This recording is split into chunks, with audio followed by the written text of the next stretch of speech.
Hey, gentlemen, how are you doing? It's episode 607, the day after Christmas.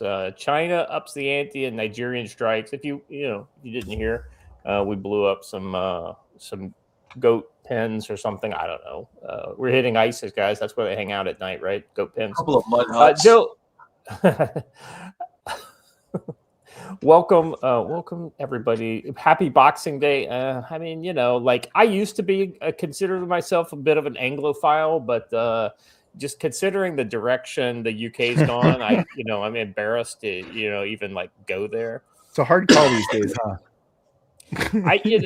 There's some great ideas behind England. I mean, I don't want to be English, but I can appreciate it for what it was. But then, let's be honest, it's not what it used to be.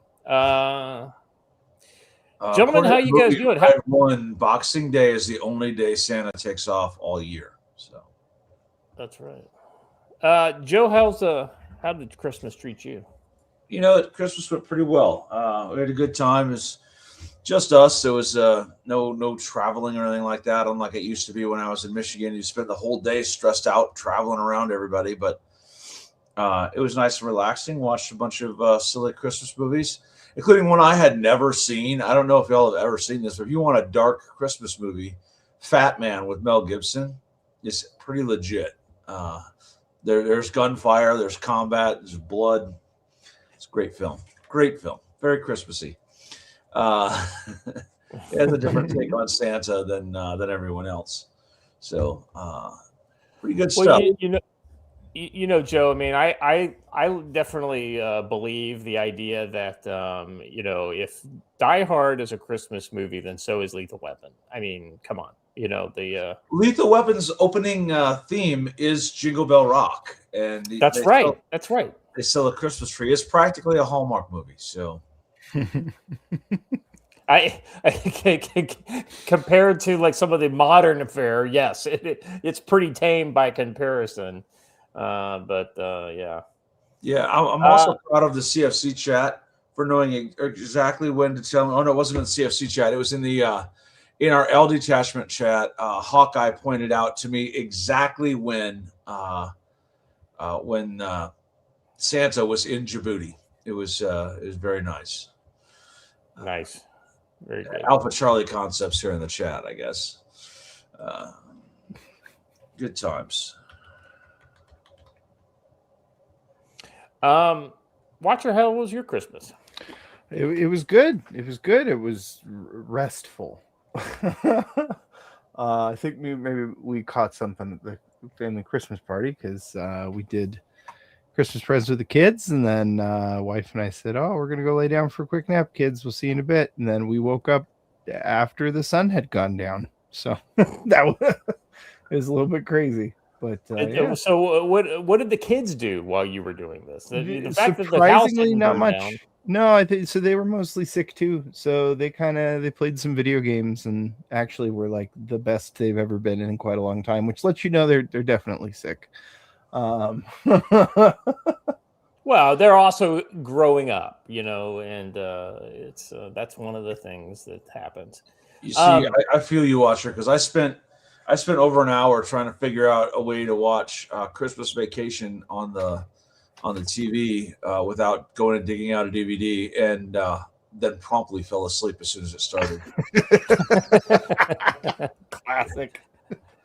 Oh yeah, I spent most of the day before Christmas in Seoul. We were buying things for my daughter and for my wife, and it was a good time was had by all. Sorry I wasn't able to make the show, but hey, somebody's got to be the taxi driver for my family, and then. So I got home a little bit after you guys finished up, I think, and so we had a fairly uneventful Christmas. My daughter finally got me to sit down with her and play Red Dead Redemption and we ended up playing for like 4 hours. Joe, my favorite part of that game thus far is the hunting. Like you have to go hunting for like all these kind of like, Food. animal things, right? Like, well, it's not just food, right? Food's part of it, and that's a side benefit. But like anyway, Red Dead Redemption is a pretty amazing game, and it's like it's a modern game for guys like us, Joe, because it's literally like, okay, you're gonna live. Red Dead Redemption 2, yeah, Joe would probably enjoy that one actually. You would. Mostly as a time I capsule. did some real life hunting on Christmas Eve, and it was way more fun than doing it on a video game. Oh, well, I can agree. imagine. I agree, but it's a time capsule. They do a pretty dang good job of showing how people lived in that era and kind of having you be in the midst of it. It's pretty neat. Yeah, it's any video game that I can get my daughter to play that makes her willingly want to learn about other periods of time, Right? Is I think all for the good. This is why I absolutely endorse her playing like Crusader Kings 3. She knows way more than the average kid does about the Middle Ages. Europe. Yeah. And now with Red Dead Redemption, she's watching videos about Old West history and things like that on YouTube. So That's good. I feel like I'm doing something right. And if she's not going to be watching Formula One, then I guess that'll have to do. Well, you got her on Formula One and Red Dead Redemption. You got her on the arc. That's good. That's exactly right. I tell you, if you want, Rowan's in this hunting stand right now. Listen, if you want to work on your shotgun skills, grouse hunting is the way to do it. And I have had my best season yet on everything, but especially grouse. Every time I go out, I come back with a couple. So that's a good thing. Oh man, I found a little secret spot where they hang out here by the camp. So there's very little as delicious as a grouse. Oh man, but yeah, you live in the high desert. You have little wildlife whatsoever. So, how about Christmas presents? Did anybody get anything that's worth reporting about, or did you give a present that's worth reporting about? I might as well talk about these. Hold on, I'm going to download this picture. Somebody recommended these. I asked, hey, I need a pair of shoes. That's really the only thing I gave myself for Christmas. And I found this, which is Victos. And I kind of like them. I'm not going to lie. It's like the most minimalist shoe ever, which hopefully will help it hold up. It's just canvas. It can be worn as either a shoe or a sandal. It's intended for people with very sweaty feet. Hi, that's me. And it's a veteran-owned and made company. The only knock I could find against it is that veteran happens to live in Portland. So, but apart from that, they seem pretty sturdy so far. I like them. Some Be Prepared says I got Legos. So I didn't buy myself anything, or I didn't advocate for myself to get anything on our Christmas field trip. The day before Christmas. But we did go past the Lego store in the Shinsegae department store we were at, and let me tell you, there are some fucking amazing Lego kits. Oh yeah, there are. I mean, I was just kind of like, my wife was like, "Come on," I was like, let me look at the Legos for a second. But now I do have to say, some of the Carhartt tactical pants. They're amazing, and she got me some. So. Oh, Scott, I'd like to take this opportunity to address some of the culture shock you're going to get when you do finally come back.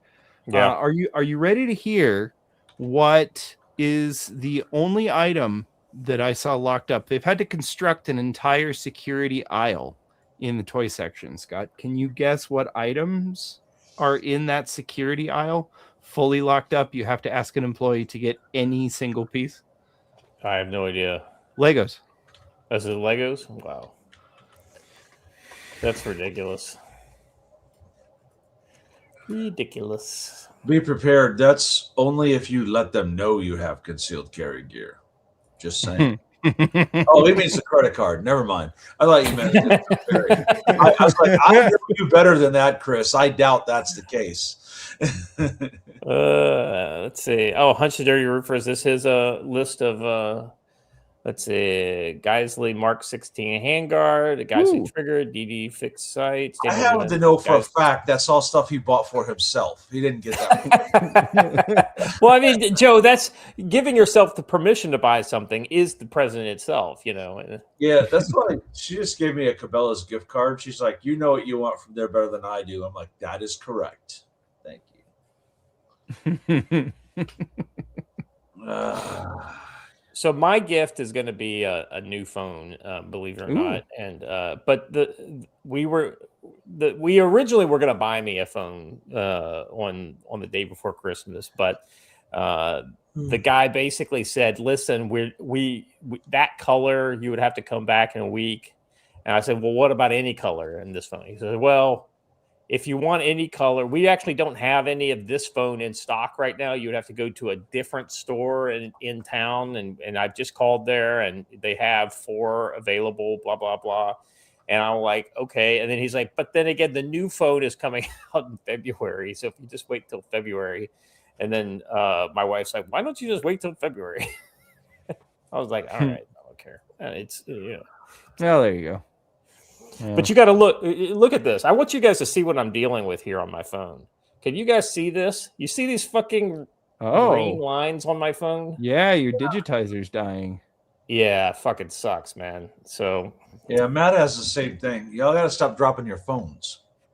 Well, this has happened independent of dropping my phone. Like literally, one of them popped up like as I was watching it. I was like, oh, really? That just happened. I just saw that.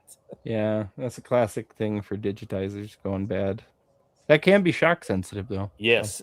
Stormy asks, is that an Android? The answer is yes. That's what I'm looking at getting as a 20. What is it?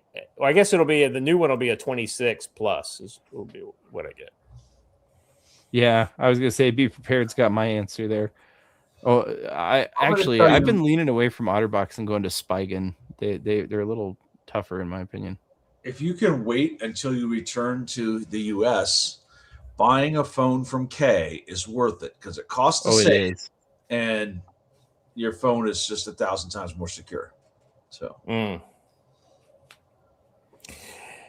yeah, I agree. Always Android. I didn't the Ultra is just so I was comparing, and like the Ultra is just that much bigger, and it's got pointier corners. So like putting my phone in my pocket, I think that'd be a little. That's why you buy a case. Well, I know, but still, and it's and the other thing is it comes with a stylus, and I don't need a stylus. Oh, Android. Well, that's fine. I happen to like my Ultra because it's it feels like a normal phone in my big meaty hands. Well, you are plus size. I am in the fat way, kind of size. Yeah. You got to go with Matt's actual sizing on his website. It includes Nephilim. That's there for me. So I considered buying mine through Samsung directly, and the reason why is that if I buy it from a U.S. Samsung store, I get a U.S. Samsung, right?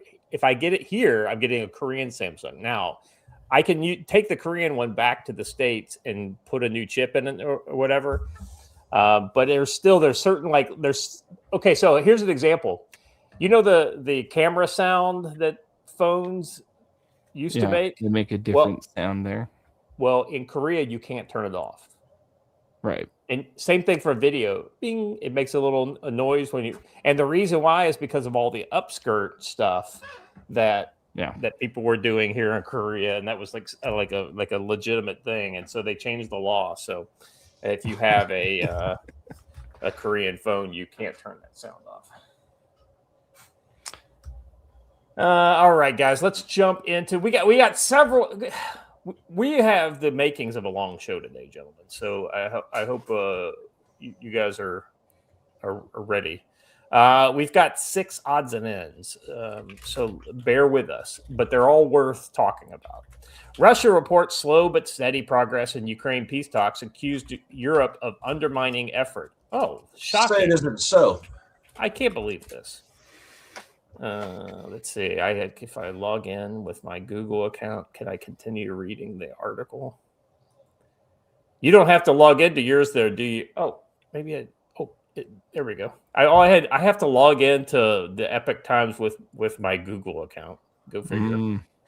Russia said on the December 25th that negotiations with the United States aimed at ending the war in Ukraine were making slow but steady progress as Moscow accused Western European countries of trying to derail diplomatic efforts and Kiev warned that key issues remain unresolved.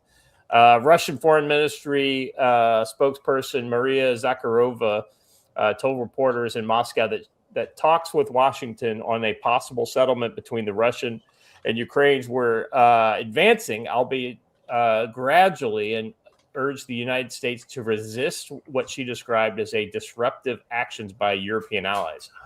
Guys, it sounds to me like the Europeans don't want this war to end. Well, the Europeans are ramping up for a war with them and want to continue that 100%. And the best way to do that is to not let peace break out between Ukraine and Russia. And I'll be honest, Zelensky's proposal sounded somewhat sane and reasonable, and they can't have that. So. Yeah. I mean, what's amazing is it's like, if anything that derails their coming war with Russia narrative is no good. You know, we got to have this. No bueno. Yeah. Well, and Russia has to attack first, because we would never do that, but we would definitely stick the stick into the spokes of the Ukrainian peace deals wheels.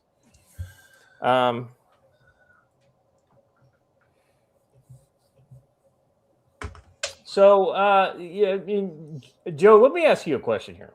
What do you think? So, I guess there was a peace deal draft was leaked out by the Ukrainians, and this is their version, like their 20-point peace plan. I don't know if you saw this. Did you see some of the? I did. I just said that it was reasonable. No, well, but I was going to say I don't know if you saw all the points, right? Because I had registered that you said it was reasonable. Dude, how would I think it was reasonable if I hadn't seen? Joe, please don't interrupt me, because this is a joke that I'm trying to lead towards a setup. So, go ahead. I mean, I thought it was really interesting that they want the security guarantees and they want to be able to join NATO, but they don't want NATO security guarantees, but they want NATO-like ones. I mean, what do you think that the chances of Europe basically telling them, hey, ask for this, ask for this, ask for this? That's what's driving this process. That was a joke? Well, I mean, it would have worked better if I didn't, the setup didn't get broke up. But hey, yeah, I should just let you continue to call me an idiot. I think that I think that's probably true. That the Russians are, that the Western Europeans are telling them things to try and trip it up. I think the best thing that could be done in this situation is for Maria Zakharova to come here for a summit at my place. And we will talk about how we can better work this out as a group. That's Giorgio Maloney may not like that, Joe. This could cause an international incident. I know. All right. Let me continue on with this story a little bit more. In the negotiation process on a settlement of the Ukraine conflict, in the negotiating process with the United States, there is slow but steady process, she said. Highly harmful and even malicious attempts by groups of countries, primarily Western European ones, to torpedo these efforts and derail the whole diplomatic process that has been achieved. Let's see. Zakharova said Moscow was repeatedly calling on the U.S. officials to actively counter this destructive process, with her remarks coming amidst persistent tensions between Russian and European governments that continue to back the Ukrainian military politically. I guess the only really good thing that's coming out of all this, clearly Russia is going a different direction with their opinions than Europe is everybody's talking about this. And I guess it sounds like everybody's at the table talking. That is probably the miracle here, right? I suppose. Never mind. I was going to say something, but I'm just going to let it go. Never mind. Well, even if Europeans are saying stupid things, at least they're saying stupid things at the negotiating table, right? I mean, I guess there's that. I have no hope for the Europeans, but well, they've especially become pissy after this last week when we made it pretty clear that we are not going to continue to put up with their shit. But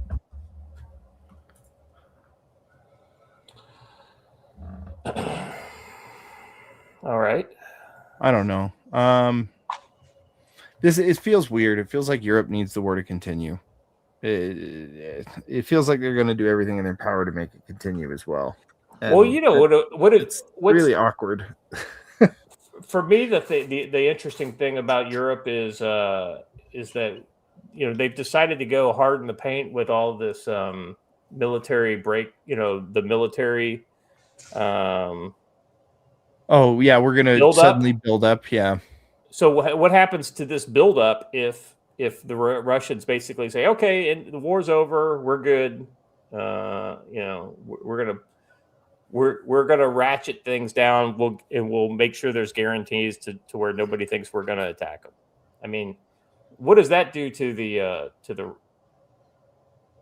it completely pulls it apart at the roots, and I mean, as well it should. I don't know, maybe not though, because this is coinciding with us telling them like, hey, you guys need to get your shit together. We're not going to protect, like, we're not just going to be your security blanket anymore. You get it figured out. I could end this very quickly. End war welfare for Ukraine, and the war ends almost immediately. Yeah. I mean, the irony, Joe, is that solution, the one that we proposed, this would have been 3 months after the war started. Yep. It would have worked the whole time since, and it would continue to work. But it goes back to the whole idea of if you enable a junkie, they will continue to use whatever it is they're using. And they are a junkie on Western money. And this idea of the Western European nations of saying we need to allow them to conduct deep strikes on Russia's oil infrastructure and military production capabilities is actually just going to widen the war, not bring it to a quicker close. All right. Let's move on to our next odds then. Speaking of widening wars. Far left Minneapolis mayor Jacob Fry says ICE agents may get killed if they continue raids in his city. I'm curious who's going to kill him. I mean, Yeah, this is dangerously walking the line on sedition right here. And other mayors actually crossed the line, but Jacob here is walking the line. I guess, if I was the U.S. attorney for that area, I would say, killed by whom, Jake? What are you talking about? Well, and you have to say it in English, not Somali. So, the interesting thing here, Joe, is that the Supreme Court decision that came out recently that said, the federal government can't use National Guard to protect the ICE troops or the ICE people going on raids. I mean, all that's basically doing is saying that you're going to have to use the Insurrection Act and then use federal troops to do that. It sounds like the Minnesota mayor is asking for the Insurrection Act to come to Minnesota before it goes to Chicago. Yeah, and I'll be honest, that's probably the route he'll take. The entire idea that district court judges or the Supreme Court get to tell the president what to do is ludicrous and not the intent of the framers. He's the president. He has wide latitude to effect federal law however he chooses. We never meant for it to be a weight and a handcuff on him. As Andrew Jackson said, they've made their decision. Now let them enforce it, right? Yeah, the funny thing here is that, and I don't know that this judge realized what he was probably doing. I mean, like, I think this is one of those kind of things where he makes a rookie move, and somebody with a lot more strategic sense says, "Well, fine, then we'll just Insurrection Act," and then that's literally something that judge, that what is it? Was a circuit judge, I think, wasn't it? Yeah, you wouldn't be able to do that. So very interesting. I don't know. Well, anyway, let's go into this Minneapolis story here a little bit. Failed Governor Tim Walz, radical Marxist Minneapolis Mayor Jacob Fry, and others gathered in the Shiloh Temple this week to defend the illegal aliens in their state living off the largesse of taxpayers. Wow, this is an incredibly base story. I thought you'd like it. Waltz accused federal agents of political theater. When law enforcement was driven by profiling or intimidation, it undermines all trust in the community. It makes us less safe and pulls resources away from real work of crime. Does he realize he's talking about the real work of crime that they're doing as the government there? It stacks up that way, doesn't it? We can't continue to embezzle billions of dollars if they continue to do this. Law enforcement is, Minneapolis is not going to play along with their strategy. We will not allow our communities to be used as political theater for their personal benefit, Waltz added. Far left Minneapolis Mayor Jacob Fry is under fire for saying ICE agents may die if they continue to conduct immigration raids in the city.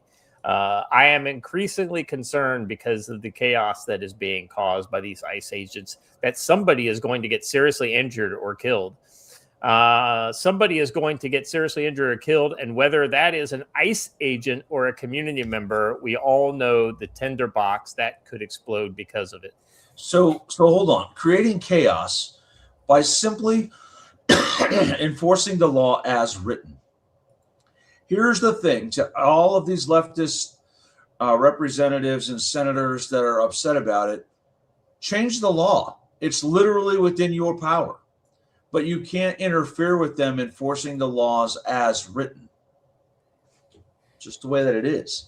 They're not out here doing anything crazy. And they're doing a lot of sleight of hand in their reporting of this, saying, oh my God, they're illegally detaining U.S. citizens. It is not unlawful for federal agents of any type to detain U.S. citizens. What they're detaining U.S. citizens for is hindering and opposing them, right? And that's 100% legal. The other thing they're detaining them for is for harboring illegal aliens or aiding and abetting illegal aliens. All of those are legitimate things to detain U.S. citizens for. So when they put out some sensational headlines about ICE detains U.S. citizens, understand that that's a no. That's not even an issue. It's 100% legal. Yeah. Joe, what do you think about the Insurrection Act, though, for these two, examples, Illinois and Minneapolis? So honestly, the time to invoke the Insurrection Act was way back during the first Trump administration, when these cities declared themselves sanctuary cities. That should have been a trigger for the Insurrection Act, because the insurrection is a resistance to the federal authority, right? And when they said, we're not going to allow you to enforce federal laws within our city, that's sort of declaring your city outside of the United States. Yeah. I'm just being honest. And at that point, they should have went into taken over the jails at that point using the Insurrection Act, saying, oh, you're not going to enforce lawful immigration detainers, which is a type of warrant, then we'll just take over running your jails under the Insurrection Act, and we'll find the illegals ourselves. That would have probably brought them in line much quicker, and it's going to create more issues down the road now. So, sure, they do qualify for the Insurrection Act, but I think it's long overdue. Yeah, I mean, this is one of those kind of things, like a lot of things the DOJ and the federal government have had at their hands. I mean, these are things that they should have done coming out the gate versus, giving everybody so much rope that not only can they hang themselves, but they can hang everybody else in their neighborhood.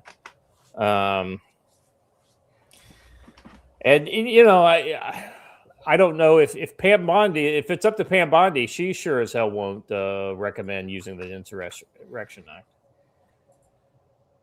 It's going to have to come from the president's office. Yeah, she's been pretty clear.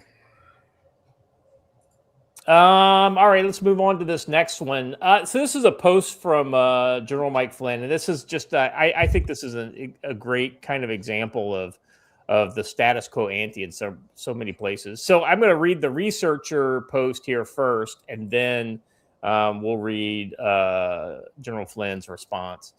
Antifa veteran, FBI asset Chris Goldsmith said that leading up to January 6th, he was working for a private company writing intelligence reports and infiltrating hate groups / militias. Chris said that on January 6th, he was watching the insurrection from the perspective of the insurrectionists from 7 different live feeds from all around the Capitol.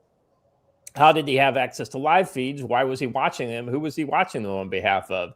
And what did he do with the information? Additionally, Chris said the nonprofit that he started, Task Force Butler, has a centralized extremist database where they can track the online activities of anyone from QAnon, General Michael Flynn, to individual veterans who raided the Capitol. Someone needs to thoroughly investigate Chris. Additionally, FBI Director Kash Patel needs to find out who his FBI handler was and give him or her a call, as there appears to be more to the story.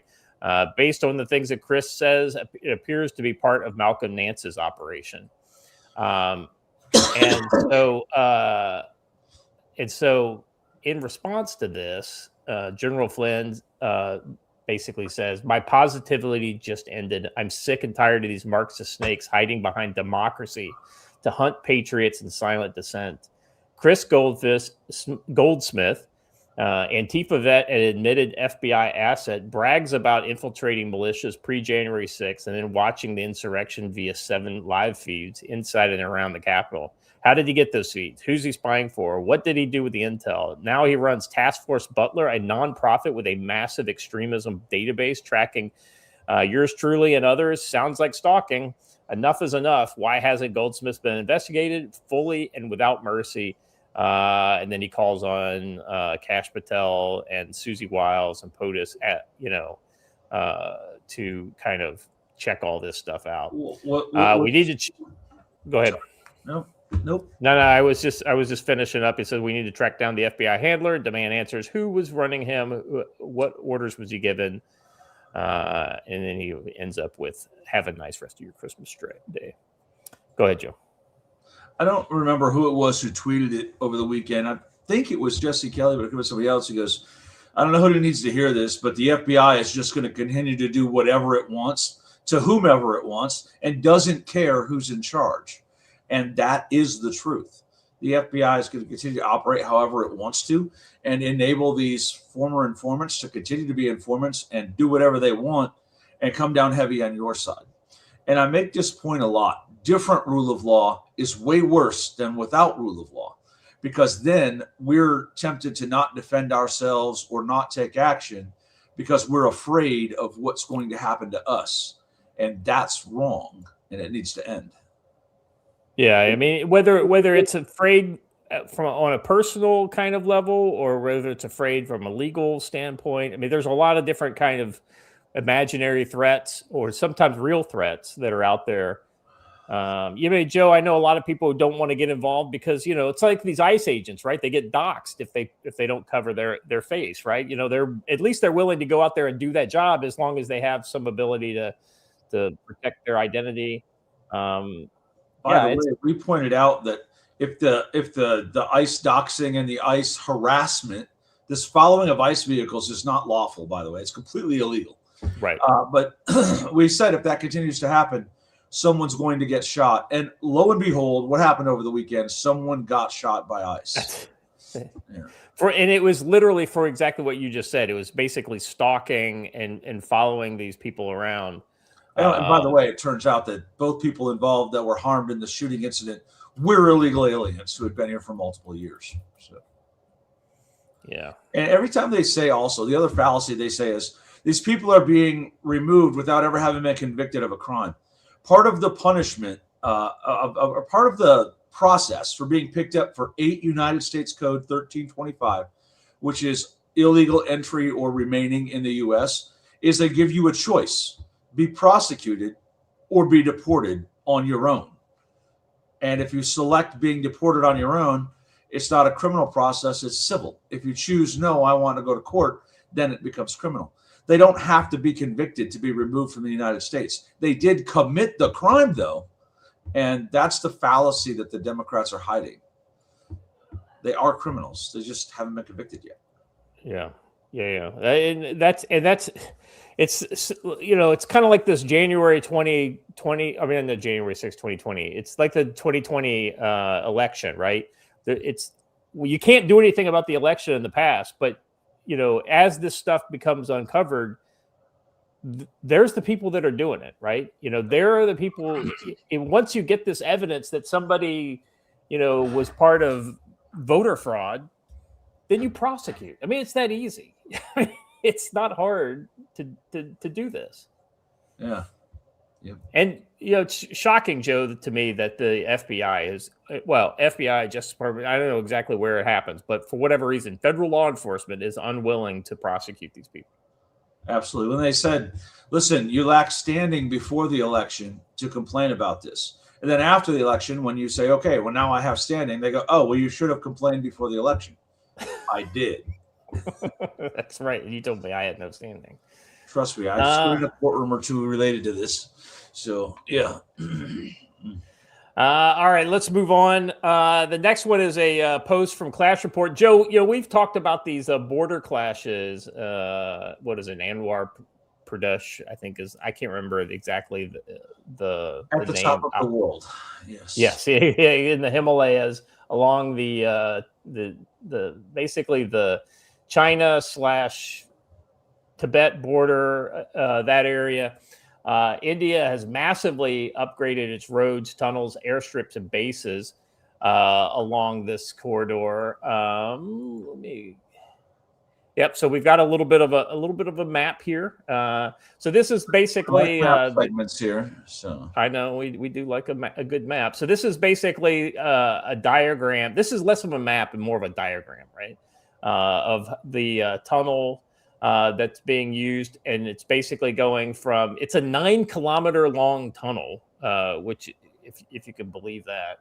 And then it shows here like what it looks like. The current road closes most of the winter, and this is a tunnel not because like it's got to go through a mountain instead of going over a mountain. It's like it's just going to go under the surface up this incline because of the wind and snow and cold. Exactly. Basically protect it from the elements, which is actually a pretty good idea. Artillery. And artillery. That's well, and just because you say this is where the tunnel is, that doesn't mean that's where the tunnel is, right? I mean, it could literally be, a quarter mile either direction through here, which would also give them some degree of security. I mean, it's nice to see the Indians are starting to kind of take this stuff seriously. What's your kind of initial take on this, Joe? First of all, I want to point out for you Arctic boy, leave it to the Canadian to be well up on the geography of the home country of most of the Canadian residents. That's a little harsh. All right. At least my third favorite Canadian, so he gets that.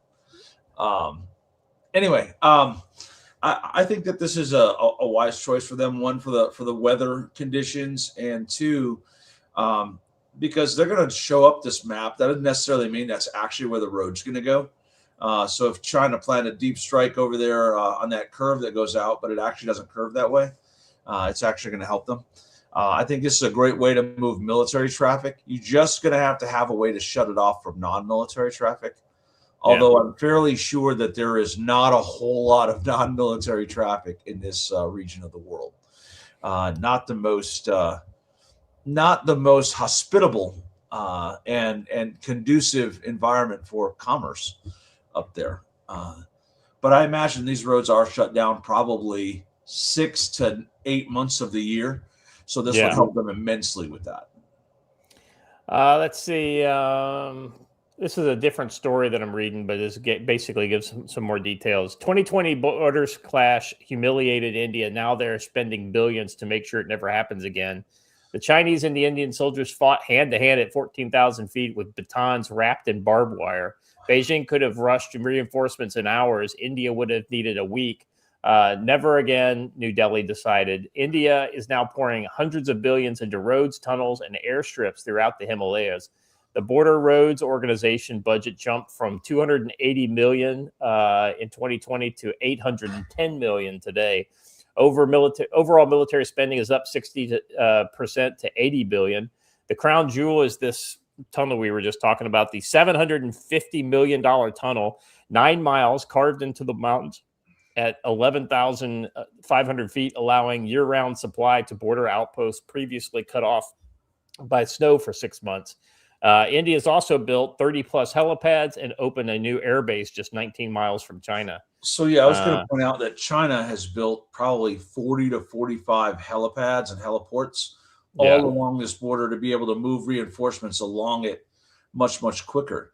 But keep in mind that building a helipad at 18,000 feet and 14,000 feet requires a lot more infrastructure and fueling capability than doing so at lower elevation. I don't know if you've ever flown in a helicopter over the Hindu Kush, but it takes a lot more effort to remain 1,000 feet over an 18,000 foot mountain than it does over open ground, flat ground. So building helipads there requires a lot more infrastructure than it does at lower elevation. Yeah, the bottom line is there's less air at that, and helicopters need air to stay up, and so it just you know. Otherwise, it takes a lot more fuel. And by the way, I can make a deal for them because right now I have 47 50-pound bags of high altitude cake flour over in my dining hall. I'm willing to part with it for a small fee. Well, you know, this is the reason why the Blackhawks were okay in most of Afghanistan, but there were parts of Afghanistan where we would almost always only use Chinooks. A lot more lift capability. Yeah, they've got a lot more ability to kind of go high. And the Mi-8 is another helicopter that has a great high altitude kind of. Yeah, but the Mi-8, every time I'm in one, you say a quick prayer. I'll be honest, Joe, the only helicopter I thought I was going to die in was a Marine CH-46, and that was in Iraq, almost 20 years ago. So, but it kept dripping. And the crew chief, and I was like looking at it dripping this transmission fluid or whatever onto the floor, and I was just like, I looked at the crew chief, and he goes, "If it's not dripping, that's when we know it's going wrong." It's a good point. I was like, that's fair. Let's see. Scott, big curious, what's that gold record behind you? This is not a gold record. This is an AFN record because I worked at AFN as a PAO. So, and it's got some stuff on there, but you can't read it, and because it's dark. Whoever decided to put maroon and like black lettering on maroon, made it hard to read. So, but anyway, it has a custom track list on it, and like it says like when I was there on the record, like instead of all the information about like the record, anyway, just a kind of a point of interest, right? So AFN would get sent records with like not a record like you'd buy in a store, but like with different hit songs from a period of time. And so they could play these, in order. And so it would have a custom AFN label on it. But in this case, this was my going away present from that job. So. Yeah. You start worrying when it stops dripping. Yeah. That's exactly right. And Earl Corgi, respectfully, sir, in the Marine Corps, we do not call them Chinooks. We call them the Sea Knight. Yeah. It's not. Yeah. Different helicopter. Different 47 versus a 46. All right. Let's move on. More on Cambodia and Thailand. So I just thought it'd be good to just kind of check in with them. I mean, Watcher, there's been some really good video coming out. So if you want to, after we just kind of hit on this map, if you want to play any video that you can just kind of find and pop up. It says here, intense clashes breaking out again between Thai and Cambodian forces. So it had settled down a little bit, and then now it's basically blowing back up again. At least 8 Thai soldiers were injured in the clashes. Thai F-16 fighter jets are now conducting airstrikes on Cambodian military positions, while heavy artillery fire is reported from both sides. Thai authorities are evacuating civilians from the area. So this is actually starting to spread. Now, the interesting thing is like, if you live in any of the tourist areas, you have no idea about all this stuff because it's just not impacting you, right? But along this border region, and the irony is, Joe, is this kind of the border, it goes east-west and then it goes north-south here on the western portion. Like there's nothing going on near the beach. Right. It's like to be fair, beginning with Vietnam, coming all the way across Laos, and here there's a mountain range in there, and that's some of the densest and most remote jungle in the world. It's very thick. It's sparsely populated, and other than small, tiny villages, which is what we're seeing these fights are being in. Yeah, I'm glad you mentioned that, because that was one of the things that I was going to talk about here is that is basically a mountain range, and then a base, and if you look at like a Google Maps, it's basically like dense rainforest all the way along that border, down towards the where the coastline, it hits the coastline. That's where it starts to get a little more populated. There's I guess an area called Trat. But it's more farmland though, like rice paddies and things like that versus, like cities and whatnot. So, but yeah, it's interesting how the forest kind of follows the border in this region where all the fighting's going on. Oh, drip check. They use a river as the border. So, is it a river? Drip check. I would not be standing right there. No, yeah, not especially behind him. I mean, unless he's, he's reloading. Is not clear. Do not fire until I move. Hey, that's the first photo of an RTA soldier. Oh no, it's RTA. Never mind. I thought it was RCA, but the Thai army, yes. I'll say it's the first Cambodian soldier I've seen actually dressed, but it wasn't a Cambodian soldier. Never mind. Nope. More of these, more drip check. Yeah, Cambodians. These are all dressed, but no two are dressed the same. Even their weapons are rather. That guy right there is clearly a Vietnamese advisor because he's way taller than the others. Somewhere. Ask me how I know they had a hard time finding a uniform for this guy.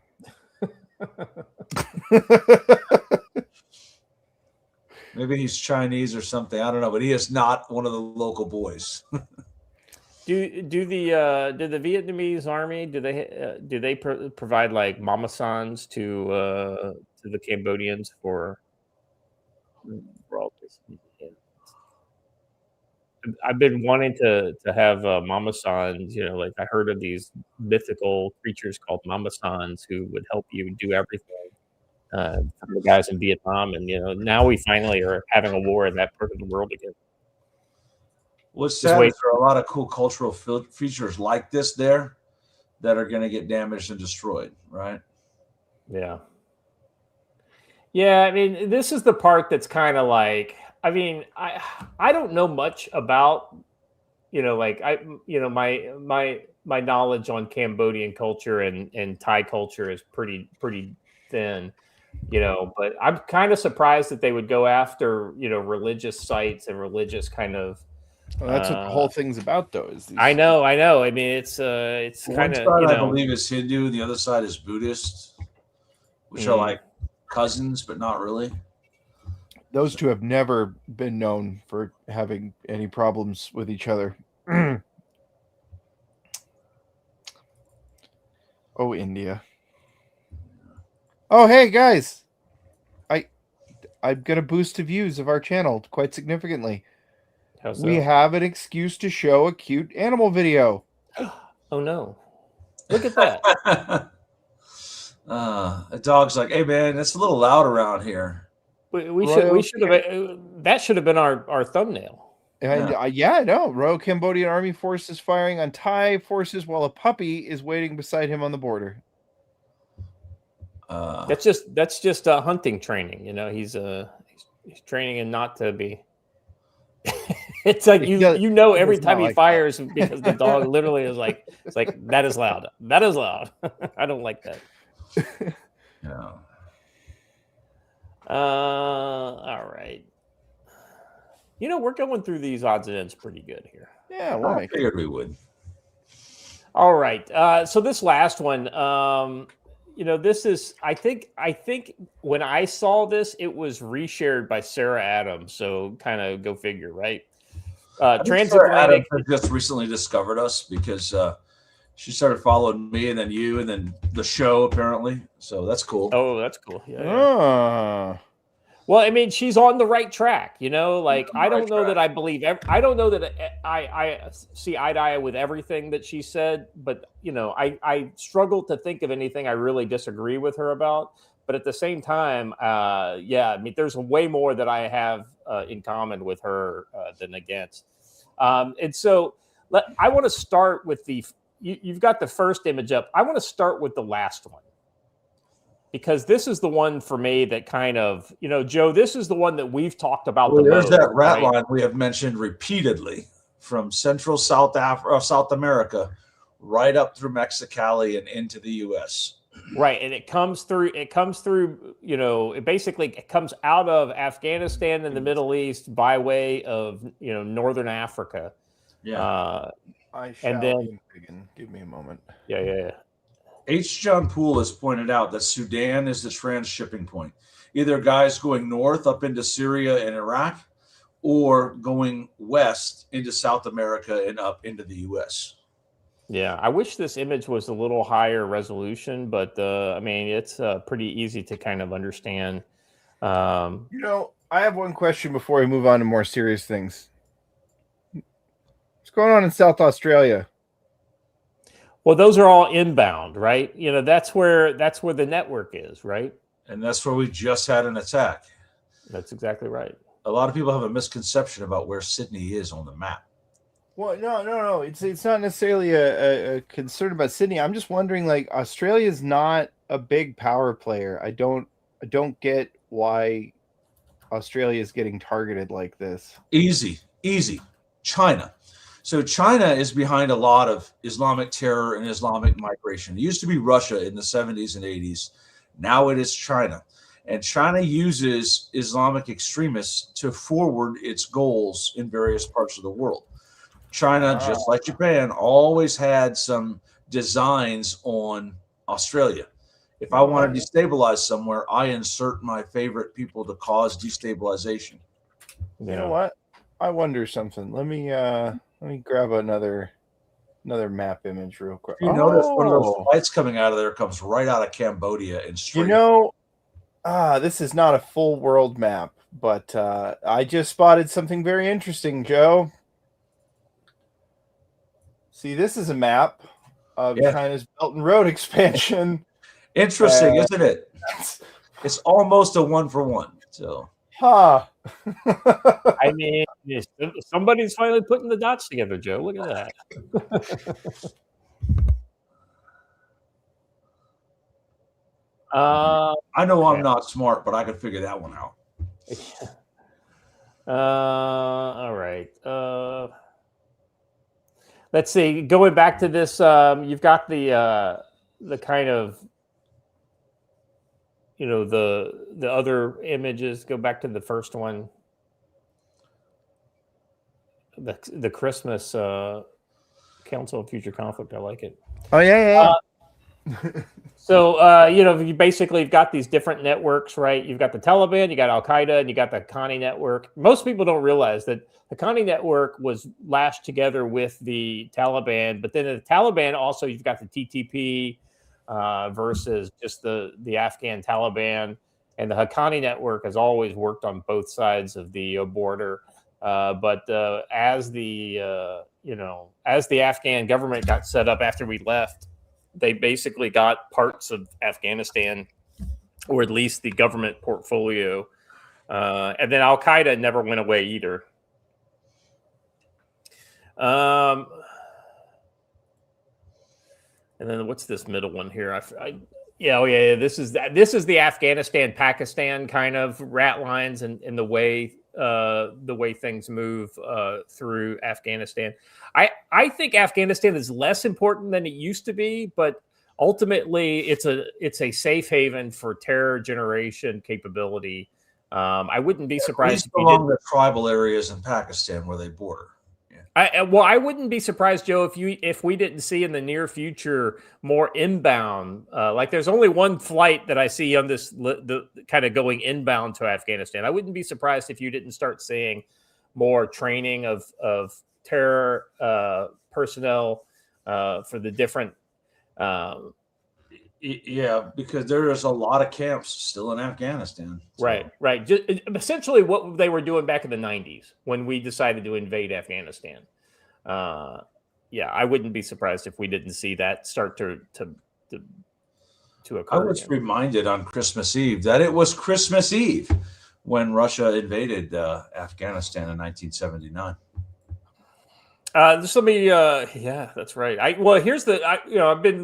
told you I was listening to Red Rabbit, and there's a lot of references to the Soviet Union in Afghanistan because I think that book takes place in like 81 or 82 or something like that. So the other one that references a lot is Cardinal of the Kremlin. They actually use Mujahideen fighters to attack into Russia in Cardinal of the Kremlin. So that's right. The prophet, peace be upon him. That's exactly right. If you haven't listened to a good Tom Clancy book in a while, I would suggest you do. I am currently in the process of a total, kind of listen through with audiobooks. I've got the whole thing, so looking forward to that. And Joe, let me ask you a question. Did you ever read any of the other Tom Clancy related series, like the Op Center or any of that stuff? No, because all that they did is bought the name, right? Yeah, I have no idea if it's any good or not. I've never even met anybody who's read it. So, and I'm actually not even that happy with the Amazon series Jack Ryan, because other than character names, it literally has nothing to do with the Jack Ryan that we know. So yeah, Squishy Hunter says just started reading Without Remorse. Great fucking book. That is a avoid the TV show. Like the play. Yeah, the movie has nothing to do with the book, but Without Remorse is one of Tom Clancy's best books. And for those who don't know, it's the oh no, Scott just assumed that I couldn't read, Rowan. You got that wrong. No. Don't interrupt me. I'm telling a joke. That's what I was told earlier, right? It's one of his best works, and it's the prequel of John Clark, and it's absolutely amazing, as Scott says. Great thing. Oh, look, I didn't tell a joke either. Yeah, I've been reliably informed that I should never assume anyone is stupid. So I will always assume, Rowan Court, that you can read and do math as well. Oh, let me translate that for you all. Scott's mad that I stand up for myself. No, Joe, that's not it at all. Oops. All right. You here the issue there, Joe, is that you assumed one thing when another thing completely separate is Scott. You literally said, "Yeah, but I don't think you read all of them." No, yes, I did. Joe, I'm not going to discuss it with you because there's more to it. There was something else happening that is not apparent to you from where you're sitting. So anyway, all right, moving on. Play nice, boys. Christmas is over. Yes. I don't all right. Let's see. That was the last odds and ends, I think. Yes, it is. Joe, talk a little bit about Tactical Dash Wisdom. You got a lot of stuff coming up. I do, and we have a lot of interest in it. A lot of folks signed up for it. So we have Winter Fieldcraft coming up here in just a couple of weeks, where you can learn how to apply some of the fieldcraft things that we teach in the winter. Camouflage is different in the winter. Movement is very different in the winter. And selecting the right campsite is very different in the winter. After that, we're going to have Kay here for a couple of classes. That 15th to the 18th weekend, We're going to run Ground Rod on Thursday and Friday, and then Gunfighter Concepts Pistol on Saturday and Sunday, 15th through the 18th. And then the weekend after that, we're going to have combatives here again, where you can learn all sorts of self-defense stuff in a weekend, have a little more ability to defend yourself, because you can't always just shoot people. Much as we would like to, you can't. And then the week after that, back to Winter Survival. A lot of fun classes coming in there. And if you flip on over to the main page, you will see that I did get out the article that Scott suggested, because Scott's a smart guy, on the lessons learned during the power outage that we had recently. That was almost 6 days long, and stuff to get on there. And yes, Fred, I see your thing. There is snow on the ground at the moment. Hopefully we'll have more by the time you guys get out here for field crafts. So good stuff. Joe, you won't believe how warm my dad said it was in Louisville yesterday. Oh yeah, I bet. He said it was like 60 degrees. I was like, you gotta be fucking kidding me, man. Yeah, it was over 40 here, which is ludicrous for Montana in December. It was 18 degrees here today, so. Oh wow. I was like, well, I guess I won't be doing my my 9-miler. I think I'll wait till a day when it's above freezing. Oof. All right. Brutal. No brush beater ad today. Go check out brushbeater.store, code CSC10 for 5% off anything you order. If you get more than $100, it will ship for free. I highly recommend his optics line. So yes, Brush Beater Store. All right, moving on into segment number. Sorry. Yep, misclick. Oh yeah, you got your. Go ahead. I saw some reports from the field there on X. Oh yeah, I should pull those up instead. Yeah. Better idea. Let me grab those. Yeah, people are saying things about Chimkins. They apparently like them. So yeah, They exist. They exist. People enjoy them. It is a good time. In fact, we had a couple different people report that their wives and mothers and various significant others enjoyed their there it is, the little chickens.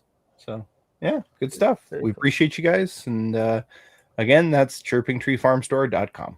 You should get the children involved in a sweatshop type environment. I may or may not be able to confirm that the oldest watchling does help on some of these. So if you get one that looks, hey, that's not quite right. It was probably oldest watchling. Cinnamon, vanilla, and lavender black pepper honey is available soon. That's it. Excellent. All right, moving on into China ups the ante. Segment number 1 here for today. So I don't know if this is one of those kind of things that it was easy for some people to miss, right? This is very much like if you're following military nerd stuff, you saw this, but let's be honest. Most of the people out there are not military nerds that follow this kind of stuff. So probably didn't catch this. Now, essentially what this may look like a container ship to you. Scroll down just a little more here. If you look at this, it may look like a regular container ship, but ultimately what it is it's an arsenal ship. It's a Chinese arsenal ship. Chinese cargo ship packed full of modular missile launchers emerges.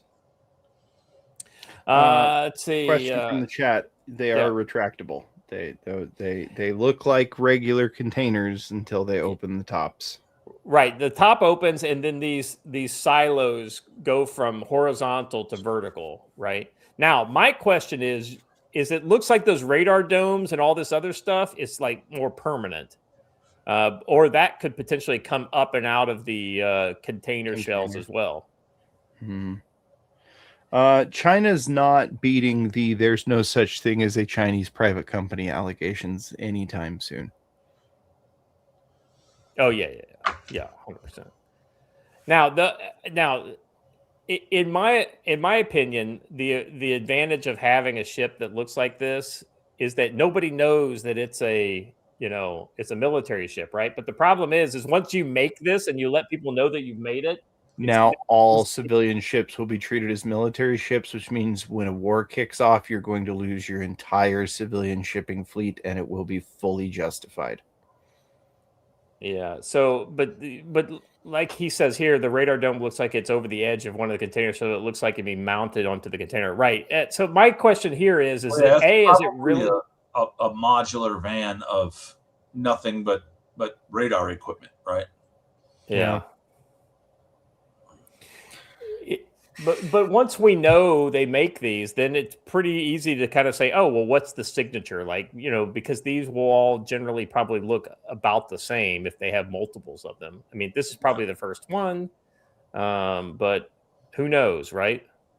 And the question is it really modular? Like, are these modular pieces, or is this just a shell around the working? So that's it. China's actually pretty good at the espionage game. And this might all just be something to make us fear the Reaper, right? Oh my gosh, look at this. Yeah. And it could be, like you said, a completely empty hull, nothing in there. It looks like there's an eagle standing on top of that, just for the record. But even though it's a dude standing there, it just looks like an eagle sitting there. Right. No, I agree. Yeah. All right. We had a feeling we would be in for another round of weapons reveal out of China for this Christmas following last year's leaks, not just of one, but two tailless stealth aircrafts. Amongst other developments, it appears that we are getting at least one installment of this in the form of a medium-sized cargo ship packed full of containerized vertical launchers, along with sensors and self-defense systems. The message is clear. China is making it known that it could and likely would turn ships from its behemoth of a commercial fleet into not just shooters, but arsenal ships. The vessel has containers packed on the deck, both used for containing weapons and for mounting them, along with sensors. In other words, the layout appears to be designed as something of an improvised superstructure in order to turn the cargo ship into a heavily armed surface combatant of sorts. This includes mounting them on large rotating phased array forward of the bridge, atop three containers, as well as another dome, radar, or communication systems across the deck from it mounted on two containers. Near the bow of the vessel, high up, mounted on above two containers, is a Type 1130 30-millimeter Sea Whiz, which is a close-in weapon system. For last ditch against incoming threats, especially cruise missiles. One container lower on both sides, we see a Type 726 decoy launchers. What's you're laughing at? I just spotted the original tweet and it's fucking hilarious. Behold a frigate, Diogenes de Plato, probably.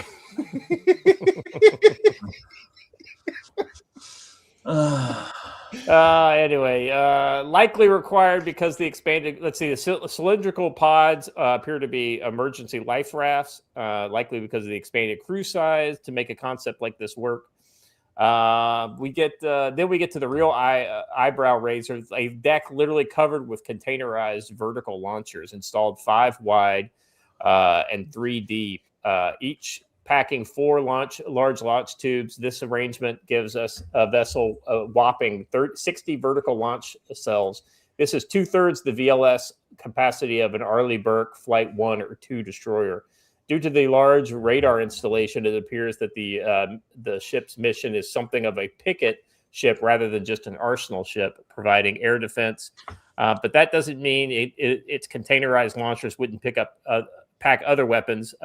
Still, something like this could be useful for persistently providing air defense or over a given area. So, I mean, Joe, as our kind of, naval guy, understanding naval warfare aspects, right? But not a Navy guy. I just want to make sure we make that clear. Men's Department of the Navy. That's exactly. These normally had not been made. These hidden merchant ships that we've known for a long time, they have an entire fleet of, were originally not made to survive the fight. They were made to launch their missiles and die gloriously in your enemy's port. This one actually looks like it's made to survive, which leads me to believe that this is going to be sort of a, I guess the term we would use is coastal freighter. This would be something to go along between the first and second island chains as sort of a mobile air defense platform or mobile combatant ship. more survivable than any other they've put out before. We've known they've had merchant ships with the K launchers on the dock for a long time, or on the deck for a long time.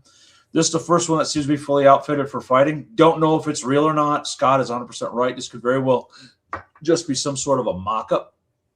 But it does introduce a very interesting thing. And as Guy Vermectin said, it's a Timu littoral combat ship. It actually appears to be better built and better thought out than our actual littoral combat ship. Yeah, I was going to say. You know what? Hold on, gents. There's a third possibility here that I want to bring up, because it just struck me. What if this is not, hey, we're going to do this, but hey, somebody work out how we would do this if we had to? It could be. But again, those modular units could also be meant to be pulled off and set on a beach somewhere. So yeah, exactly. Or like a bunch of them designed just in case, hey, we lose a bunch of ships and we still need to have, the ability to carry out strikes. Just a thought. So, one of the things that we talked about, actually, I think it was Monday when we talked about this. We talked about the fact that while they've got a very large Navy, i.e. Navy to include the naval militia, they don't have nearly as many actual blue water frontline ships that we have, right? I mean, that's just, they don't have like the frigates, or no, they don't have the destroyers and the number of aircraft carriers and all that kind of stuff. But something like this, way cheaper than a dedicated military ship, because Joe, correct me if I'm wrong, they build all of their civilian ships to naval standards, right? Like with double hull and like redundant systems, things like that. They're also built for exactly this kind of modularity, right? So all you need to do is you take maybe let's call it 25 of these, this size of regular cargo ship, and then you could bring these modular cargo things in. No need for any kind of connective tissue with the bridge. It's got a control center in one of these containers, and so and basically you could load it up within 24 hours and theoretically have a second line warship everyone talks about their sea lift capability as far as amphibs, right? Well, they don't need to have as many amphibs as us, but first of all, it's a fallacy. China has over 300 amphibious ships. But even if they didn't, every ro-ro container, roll-on, roll-off container ship built in China has a secondary purpose of being an amphibious ship, enabling to roll on and then roll off armored vehicles immediately. So they don't need to build two different fleets, right? Their commercial fleet is an auxiliary Navy fleet. We used to do this in the post World War II world. We had the NDRF, the Naval Defense Reserve Fleet, where if you were a commercial concern, we said, hey, we'll build you 5 freighters, but they need to have a forward deck mount where we can put a gun when time comes. And we have a call option on these ships when the time comes. We'll pay for half your ship. We got away from that in the 70s and 80s, and that was a mistake. So somebody used Google Translate on the containers, and they all say various different mildly entertaining things, like somebody's having a joke with us.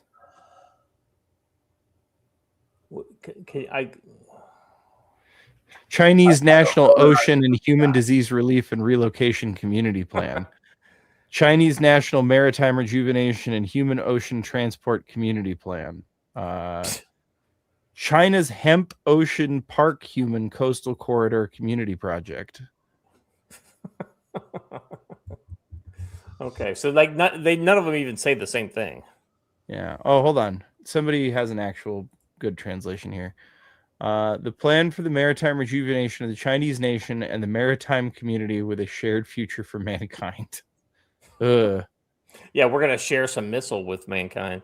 Joe, I mean, I guess my point on this being like a second line type ship is it doesn't even have to be like a camouflage ship, right? It's just this is just a modular way to turn a regular old civilian cargo ship into something that's very useful in a naval context. Well, let me say this, having done so a time or two, stand on a bridge wing and look at another ship through the binoculars, right? They all look the same out in the ocean, right? Yeah.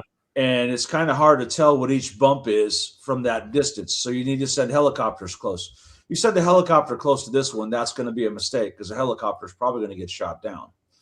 That 30 millimeter will make short work of pretty much every maritime helicopter we have. They're not very well armored, right? And it has a camouflage all of its own because there are literally tens of thousands of ships in the waters between those island chains, working their way along the coasts and along the islands, so that they stay close to mankind in case a ship sinks, right? Ships don't just traverse the open ocean very often. So there's a lot of ways to hide a ship out there. And ironically, Be Prepared mentioned it in the chat about how long would it take them to repaint that in the Maersk color scheme. Well, we talked about the Prophet earlier, but if you remember at Red Storm Rising, what did they do to the commercial ship they used to invade Iceland? They repainted it with another shipping company's name while it was on the open ocean. So, it's funny that you'd mention coming after one of our weaker allies, because John Conrad had a point here as well that I thought was. So, big fan of John Conrad. He runs the G Captain. Anyone who thinks these planned Chinese container ships will sail straight for the U.S. in war is insane. They'll go to Vancouver defended by 0 destroyers and 1 museum-grade submarine. Then NATO will demand help from our Navy's fleet. Not wrong at all. Yeah, you don't hate Canada, the Navy. And their Coast Guard ships are not like our Coast Guard ships, right? Their Coast Guard ships are literally just life-saving rescue vessels. They are not armed combatants. Yeah. Our Coast Guard ships would give a Chinese Navy ship a good run for their money in a fight. Yeah. Right? They're good surface combatants. Not so with the Canadian Life-Saving Service or whatever they call it. Yeah. Well, and the sad truth is Canada would invite them in. Well, the good news is that by the time Canada invites them in, Alberta will have joined the United States.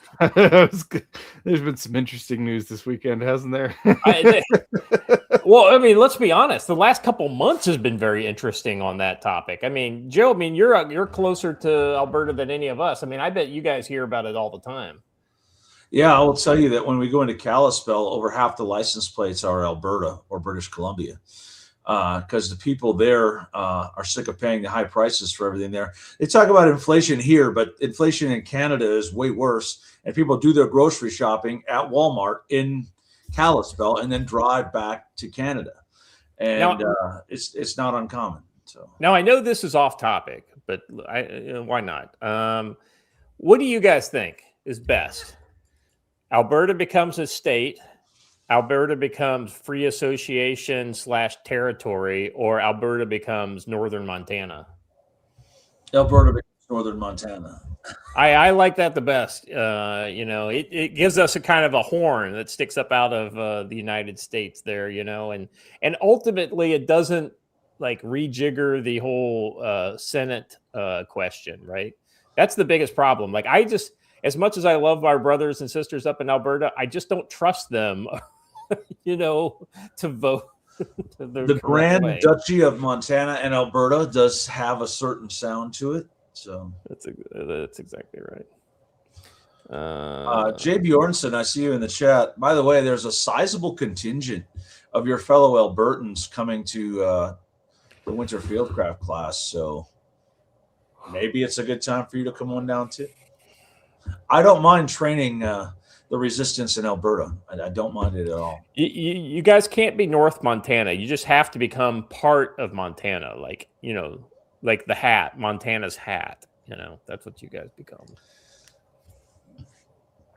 I know it's not a 1-to-1 matchup either, so there would be some weird. And I was going to point out that of all the states that have a north and a south, the Norths are always better. But that can't be true because Ron lives in South Dakota, and that's kind of a selling point, right? Well, South Dakota's got all the, it's got Sturgis, right? I mean, like that's supposed to be cool. Durna, You're almost there. It's welcome to Alberta, gay Montana. I could live with gay friendly Montana. It's the T part that I have that sticks in my craw. Actually, Montana allegedly is not, although the Child Protective Services in Montana did unlawfully remove a child to Wyoming to help them get trans surgery without their parents' consent. So I'm going to tell you right now, Child Protective Services in any state is a farce and a lie.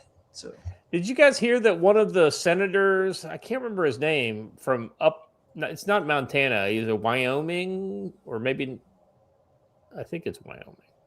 Anyway, he's got like stage 4 pancreatic cancer, and he said he's gonna it's a death sentence basically. Really? Did you guys hear about this? Yeah. Oh, no. It's He's like one of these Republicans that I have like gnashed my teeth about. I can't remember his name off the top of my head.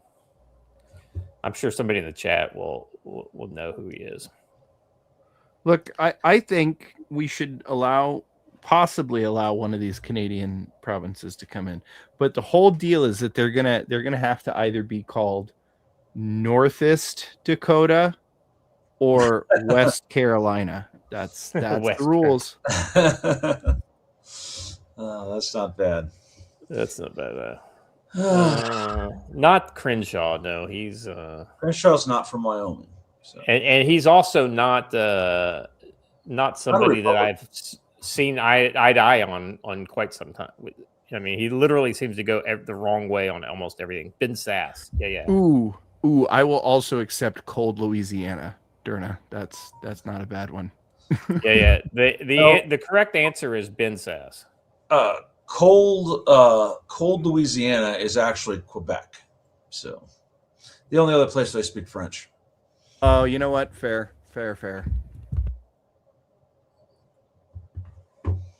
Well, guys, I'm sorry, but as upbeat as the last story was, this next one's a real downer. Yeah, and it's a little wonky, but let's be honest, like this kind of stuff can get important. So this is the kind of story you're not going to hear on most other places. Pentagon just admitted the quiet part, a sole source contract, $245 million, one company. That's it. The entire North American antimony smelting industry. Why that matters? Antimony is probably trisulfide. A non-big contract too, right? Yeah, right. Antimony trisulfides ignites when firing pins strike primers. Without it, bullets don't fire. Artillery doesn't detonate. Over 300 types of U.S. Munitions require this metalloid. China banned exports to America in December 2024. The National Defense Stockpile, 42 days. Not months, not days. Congress sold off $6 billion in strategic reserves since 1992 because the global markets will always provide. The price response, January 2024, $11,300 per ton. April 2025, $57,778 per ton. That's a 400% increase in 18 months, the sharpest rally fast markets has recorded since the 1980s. Beijing didn't need missiles. It needed patience and paperwork. November 2025 suspension, commercial only. Military end use still banned. The window closes in November 2026, right before the midterms. Here's what nobody's connecting. Solar panels need antimony for glass clarity. Defense needs it for ammunition. Both compete with the same constrained non-Chinese supply. One policy framework must yield. The winners already know. UAMY. This is just the contract. The losers, everybody without locked-in supply, watching input costs triple. So this is the reason why, we've talked about this on this show for numerous things, whether it's steel or rare earths or things like this. We have got to have strategically protected supplies for these key critical industrial inputs. And the easy way to do it is just to buy it, right? If the government puts out contracts for it, then companies will create market-driven solutions. But we also have to make sure that we got the regulations that keep these companies from building these plants, because mean, it's probably, I don't know the details here, but I bet there's one company here because it's a very constrained market, i.e., with a lot of regulations. I mean, guys, do you have some thoughts on this?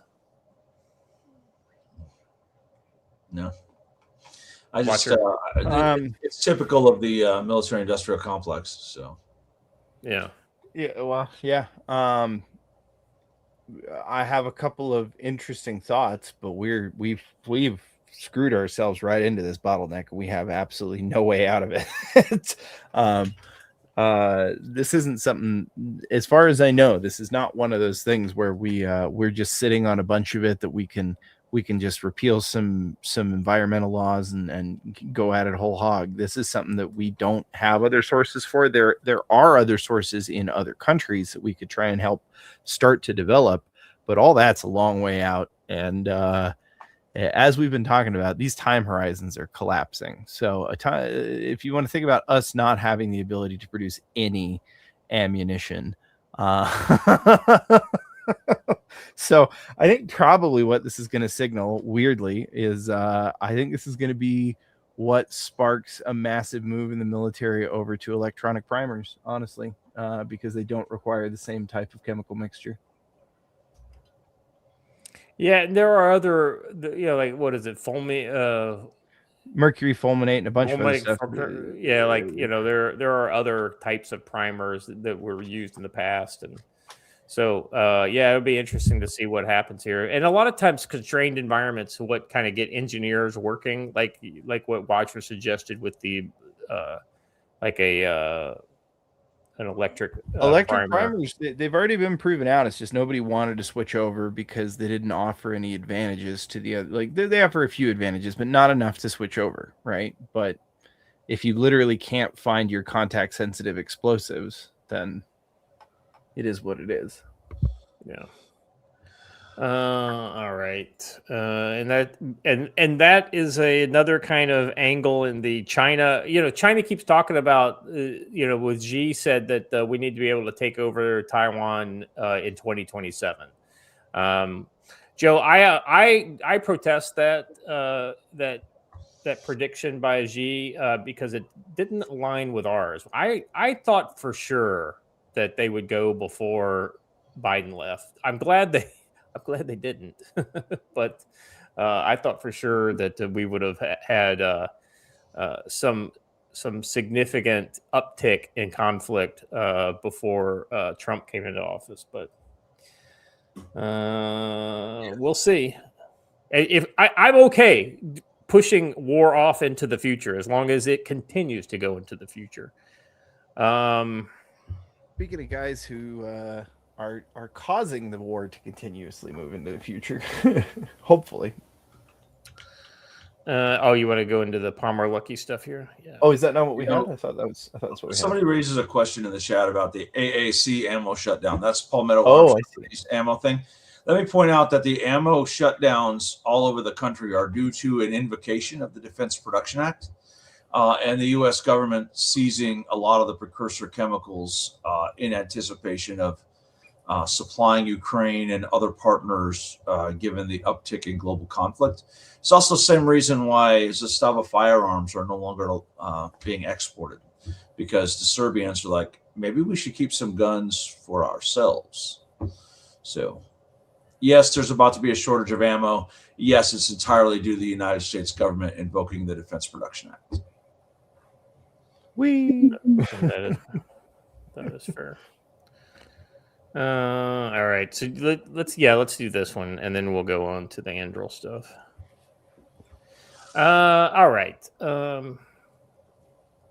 Pilot flying over the Pacific took these photos of an eerie red glow in the sky. The mysterious red glow were clusters of Chinese fishing vessels using red lights to hunt giant squids. Just imagine the size of these Chinese fishing fleets scraping the oceans across the world. Over the past few decades, Chinese distant water fishing fleet has become the world's largest and ranks first in the prevalence of illegal fishing by fishing countries. Its focus on squid fishing is a recent phenomenon driven by the decline of finfish species. So the irony there is that 10 years ago they were going after shark fins.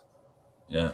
And I think they still do, but the truth is that they're not using these to hunt giant squids. They're using them to bait giant squid. yeah, And yeah, the giant that's squid why- comes to the light.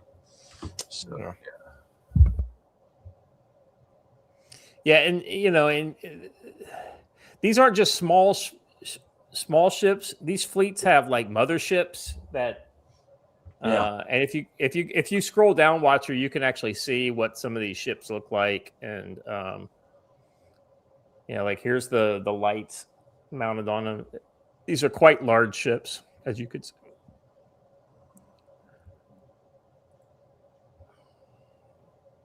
And yep, this is a problem. yeah. And once they find a school of whatever it is, they follow it, just like this graphic shows. So, Well, and here's the other thing too, right?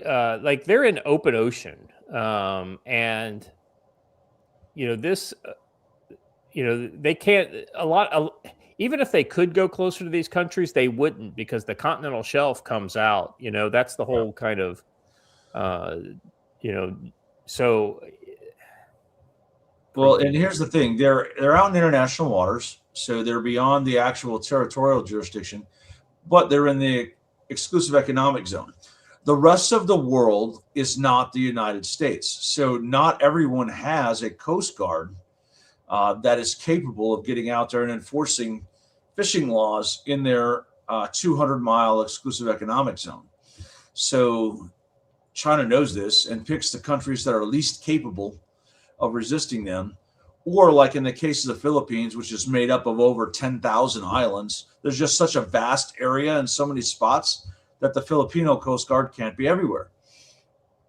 They know this. They work this pretty well. And it's like intelligence-driven fishing, right? They know where to go, know who can enforce it the least, and know where the fish are. So it's actually pretty interesting. Before we move on to the Andril stuff, I just kind of saw this in my timeline here. Breaking: Israel officially recognizes Somaliland as an independent state. That's kind of that's interesting. going to be helpful. Yeah, that's not going to drive the entire Islamic world over the edge. Because the folks who live in Somaliland are not like everyone else in the area. They're not Islamic. They're not Muslims. So, well, and they're also a different tribe. They're different tribes from what you have down in Somaliland. They're not Muslim. I thought they were. No, they're most of the folks in Somaliland, which is right between the border between Ethiopia and Somalia, are Rastafarians, believers in that Haile Selassie, the last emperor of Ethiopia, was Jesus Christ. So here is my. I bet y'all thought Rastafarians were only in Haiti, right? Haha, no. Let's see. Breaking: official Israel officially recognizes Somaliland as an independent state. Netanyahu pulled out what he just called a historic move. Israel just went official, recognizing the Republic of Somaliland as a full-on independent state with a deal inked for mutual shout-outs, swapping embassies, mutual shout-outs. What's that? Is that an official diplomatic terminology I'm not aware of? Security and more. Okay, what is Somaliland? It's tucked in the Horn of Africa, hugging the Gulf of Aden's southern coast with neighbors like Djibouti, our favorite country, right there. Yeah. Our favorite country in the Horn of Africa. Ethiopia, south and west of Somaliland, and they broke away from Somalia in 1991 after the Civil War, declaring independence, but staying off the global map until now. Why should we care? It's a rare, stable spot in a rough neighborhood. Democratic elections, low terrorism, ports like Berbera, who could lock down Red Sea trade routes, push back on Iran Houthi areas. This nod from the Israel might spark a recognition wave, boosting alliances. I would be surprised, Joe, that if this doesn't come with some security guarantees, which means a Israeli base in Somaliland. There's also rocks in them there hills. So there are magic rocks in those hills. So there's a certain amount of rare earth metals that we were just talking about that can be found in this region. That might have something to do with Israel recognizing it as well. Yeah. Why is this game changing? I would be shocked if we didn't see a lot of the Arab Gulf nations maybe coming in potentially, especially if they think that they can use that as a port. All right, just go. There we go. All right, let's watch this video. By the way, this is Palmer Luckey. He's my new favorite military industrial complex guy. Not because he's a tech bro. He is absolutely a tech bro. He did invent Oculus Rift. If you are not aware of who he is, and he like. Do you remember the Doonesbury cartoons? Yeah. The main character in the Doonesbury cartoon is Palmer Luckey. That's right. That's right. So he sold his interest in Oculus, and then took his billions and started Anduril. He's one of the founders of Anduril. And he is not I don't think he's the CEO. He's on the, I don't know exactly what his role is, but he's definitely like one of the leadership team.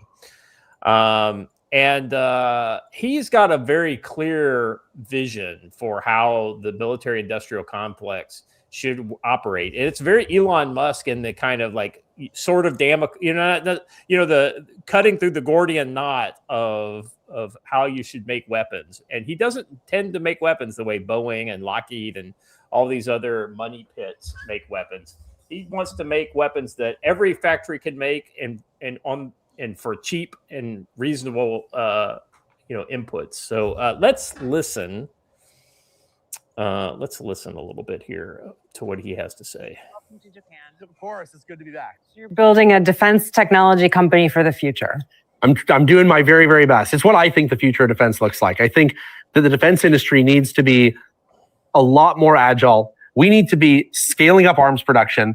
We need to be bringing new technologies into actual fielding and deployment, and we need to be getting it done in the next year or two. We don't have that much time. What the United States is doing, and I think what Japan is doing, is trying to build a set of technologies, political positions, and movements that deter violence. The idea is that if the United States, Japan, and the rest of our allies and partners in the region, if we do the right things, we can have Xi Jinping wake up tomorrow and say, not today. I'm not going to make the move today. We need to make sure that he keeps saying that tomorrow and the next day and next year and next decade. China is opening up Pandora's box. They don't just believe that they deserve to have Taiwan. They want the Philippines. They want Korea. They want Japan. They want Vietnam. And it's important that we stop that in its tracks and hopefully make them a part of the international community on some timeline. Maybe I'll end with this really crazy bit. I'm hoping that someday we're able to sell weapons to China. And I know that sounds crazy when you look at the current geopolitical position, but look where we're standing. And we fought a world war with Japan.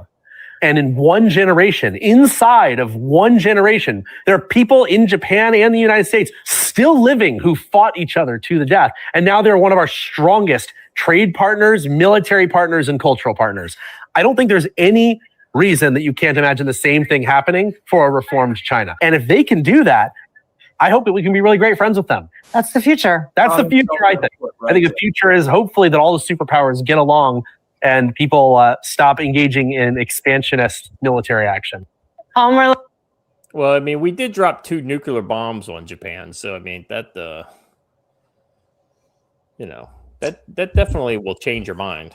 Yeah, I was with them right up to the end. Peace isn't the absence of conflict. It's the ability to solve conflict without violence.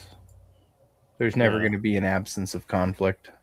And he had to throw in that anti-Russia statement of expansionist military operations, bro. Oh yeah.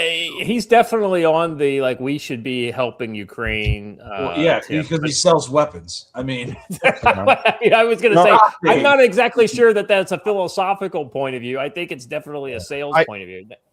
I get you, and there are parts of him that trigger my I shouldn't like this guy. But then I see stuff like this, and then I can't help but like him because he essentially sounds like me if I had unlimited money. This is a cruise missile. Yeah, so this is one of 3 cruise missiles that Anduril is manufacturing. One of the key things that Anduril has done that is different from many other companies is design our cruise missiles so that they can be very easily manufactured by automotive style assembly lines, workers, and manufacturing equipment. Most other companies design very exquisite missiles that are built by high-end aerospace factories. But by building missiles with 90% less parts that can be built in 10% of the time, using automotive style factories, it means that a country can make all of its automotive factories into part of its deterrent strategy. Remember that during World War II, for example, the United States and Japan both used their peacetime factories that were making automobiles, motorcycles, and they pivoted them to wartime use. But it took time to design weapon systems that could be made in that way. We're doing it before any potential conflict. It can be launched from the ground or from the air or from sea. Actually, we recently showed it doing a ground launch that we paid for that demonstration ourselves. But you can also launch these out of, for example, cargo aircraft. I can put them into a dispenser so that even airplanes that aren't military aircraft, I can load this in and I can push them out the side of the aircraft, and then the dispenser goes, turns your whole cargo aircraft fleet into part of your long-range weapon strategy. This is designed to scare China into not taking action on Taiwan. It has a very specific purpose. It's much less expensive than a conventional missile because of everything I've just talked about. Also because they reuse a lot of components. For example, this, and this use the same actuator motors to steer the fins. We reuse components because we use our own money to develop these things. Many traditional companies would go to the government and say, you have to pay me to develop a special motor for this, a special motor for that, another special motor. It's because they make more money that way. In terms of the actual price, it really comes down to the volume. If I'm going to make 10 of them, they're expensive. If I make 1,000, they're cheaper. But if I can mass produce them in large quantities, they actually become so cheap that it's cheaper to make 100,000 of this than only 1,000 of existing missiles. Think about this in a rational sense. Why should a missile cost more than a car? A car is much more material. It has even higher reliability requirements. It has human lives that it has to protect in it. There's not that much material. It's not that complex technology. The reason that weapons are expensive is just the small scale. It's just a small scale. So if we design for large scale automotive style factories, the price can come way down. I should be able to. Excuse me, gentlemen. I might have to go change my shorts. Yeah, I'm sorry, I fell asleep. It's very interesting and all that, but it's very technically driven. He should be careful, though, making such anti-Chinese statements while in Japan. They can get to him there. It's very true, actually. Yeah. I think a lot of what he says is true, though, right? You know, why does a missile cost so much more than a car? It doesn't have a lot more computing power than a car. It doesn't have a lot more whatever, right? Government. The only That's why. Huh? The government's not buying a lot of cars. They are buying. That's true. I mean, and so with the exception of explosives, there's really not a whole lot of that, or rocket fuel maybe. I guess that might be something that's different. Listen, gents, that's not a fair comparison. If they opened up the civilian missile market, I guarantee. I'm just saying. Yeah. Anyway, it's guys like him that are going to kind of help us engineer ourselves out of some of the problems. I mean, Joe, one of the things that we've been very hypercritical on with the U.S. In the last couple of years is we have got all these great weapons. The problem is they're so fucking expensive that a $20,000 Shahed, like jet powered Shahed drone from Iran could sink one of these ships that potentially carries millions of dollars of weapons. Now, well, maybe not one, but maybe a flight of them, right? Or when we're shooting a $1 million missile to shoot down a $10,000 drone. I mean, the asymmetric trade is not worth it, and at some point it catches up. I also want to point out something that I know you guys love the guy for his cool guy nerdiness and his cheap weapons, but it's the socialistic nature of his entire business plan has to be pointed out. He's intending to take over other people's plants when the time comes, not building his own. So I don't know if you caught that. He said, "Oh, no, I mean that one was. I'm right in the that- middle of this. I'm right in the middle of Oh, this." sorry. And he said, "Yeah, we'll just use everybody else's automotive plants when the time comes." Okay, I get that. That's actually the way that it works in war, but that shouldn't be your entire business model. That's all I'm saying. And I'm not arguing that he's not a cool guy, Watcher.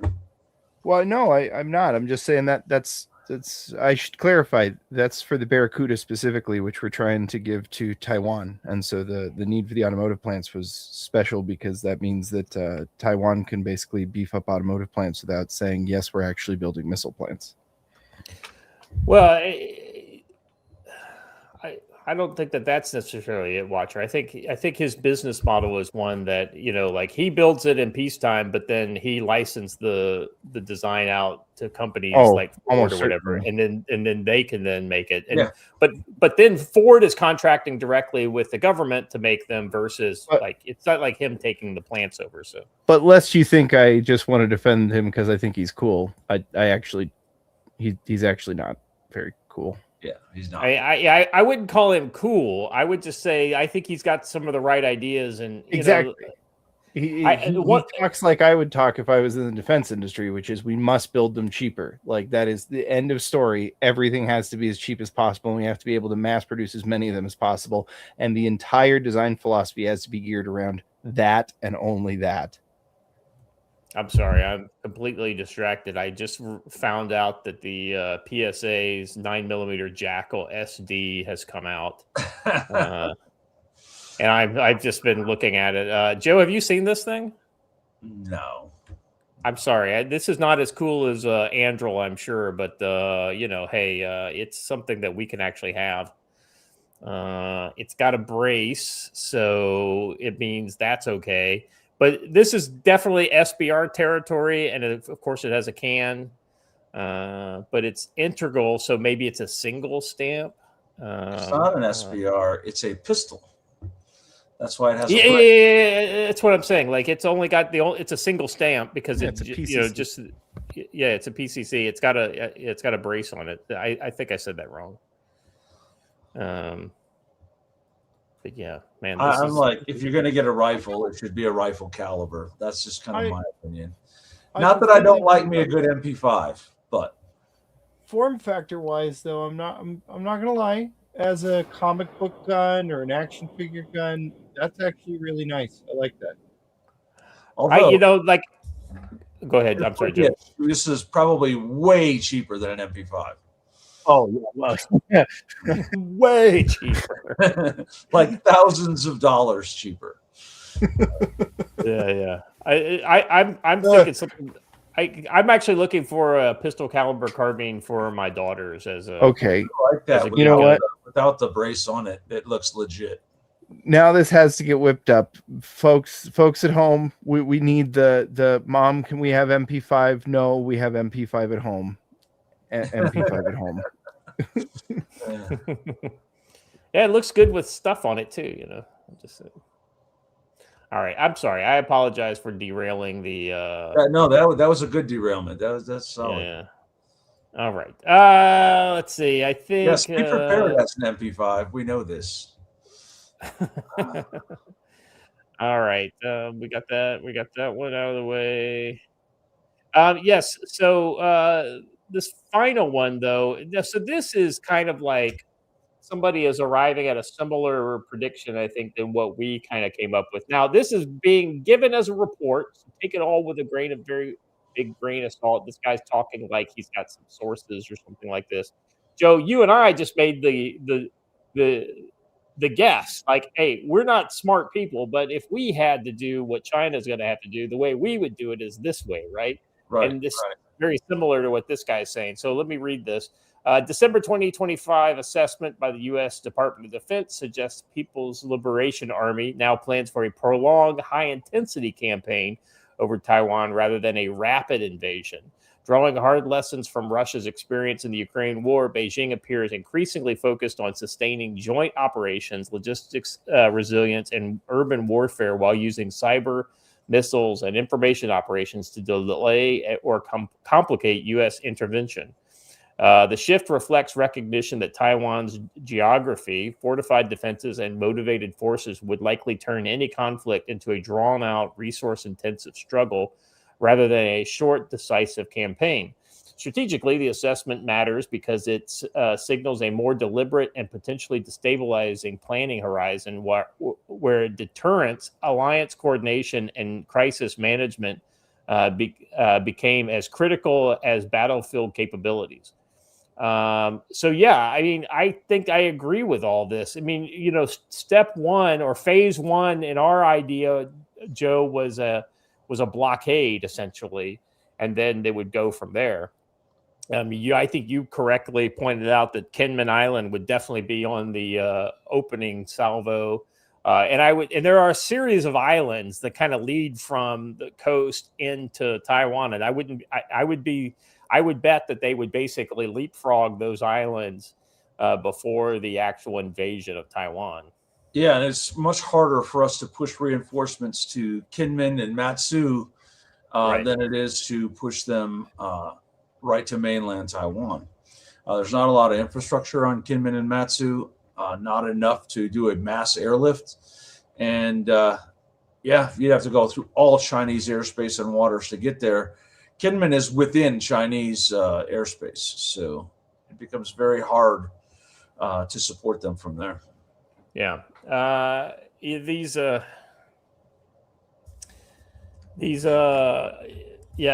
little like amphib tanks that they're showing here in this video, that would be probably one of the critical pieces of hardware that they would use on an invasion of Kinmen. I mean, what is it, like just a couple miles from the 6 coast miles of Japan? Yeah, It's 6 miles from China, 130 from Taiwan. I mean, you could actually see you can see the coast of China Yeah. from Kinmen Island, so it's not Most like importantly, it's within artillery range. So yeah, big time. It's in artillery range. yeah. So yeah. Anyway, interesting kind of point to end off our China segment on. Yeah. Hey, Jensen, I'm sorry to dip out on you, but I'm gonna have to dip out on you before segment 2. All right. Well, thank you for your time there. Sorry about that, guys. Yeah, I just realized that if I am going to make my appointment, I need to leave now. So All right, brother. Take care. The con. He's got it, brother. Thank you. Thank you. All right. Let's see. I may not be as smart as Watcher, but I think I can handle this. All Smarter right. than me. Well, says you. Let's see. The next segment is all about the Nigeria strikes. Joe, before we jump into the actual story, I mean, what's your take on this? I know that you kind of had a maybe a little different than the administration's viewpoint. You know what? It's great from a symbolic standpoint, and it sounds fantastic on paper. But Nigeria is one of those places where it's very easy to say you struck this, this, and this, but there's literally no way to verify that that's what happened. Unfortunately, Nigeria is not a place where air power is going to win anything. It's dense canopy jungle. It's well hidden bases underground and in the rocky mountainous desert northwest or northeast. It's really hard to actually make an impact from the air. Yeah. Unfortunately, you're going to have to do things from the ground.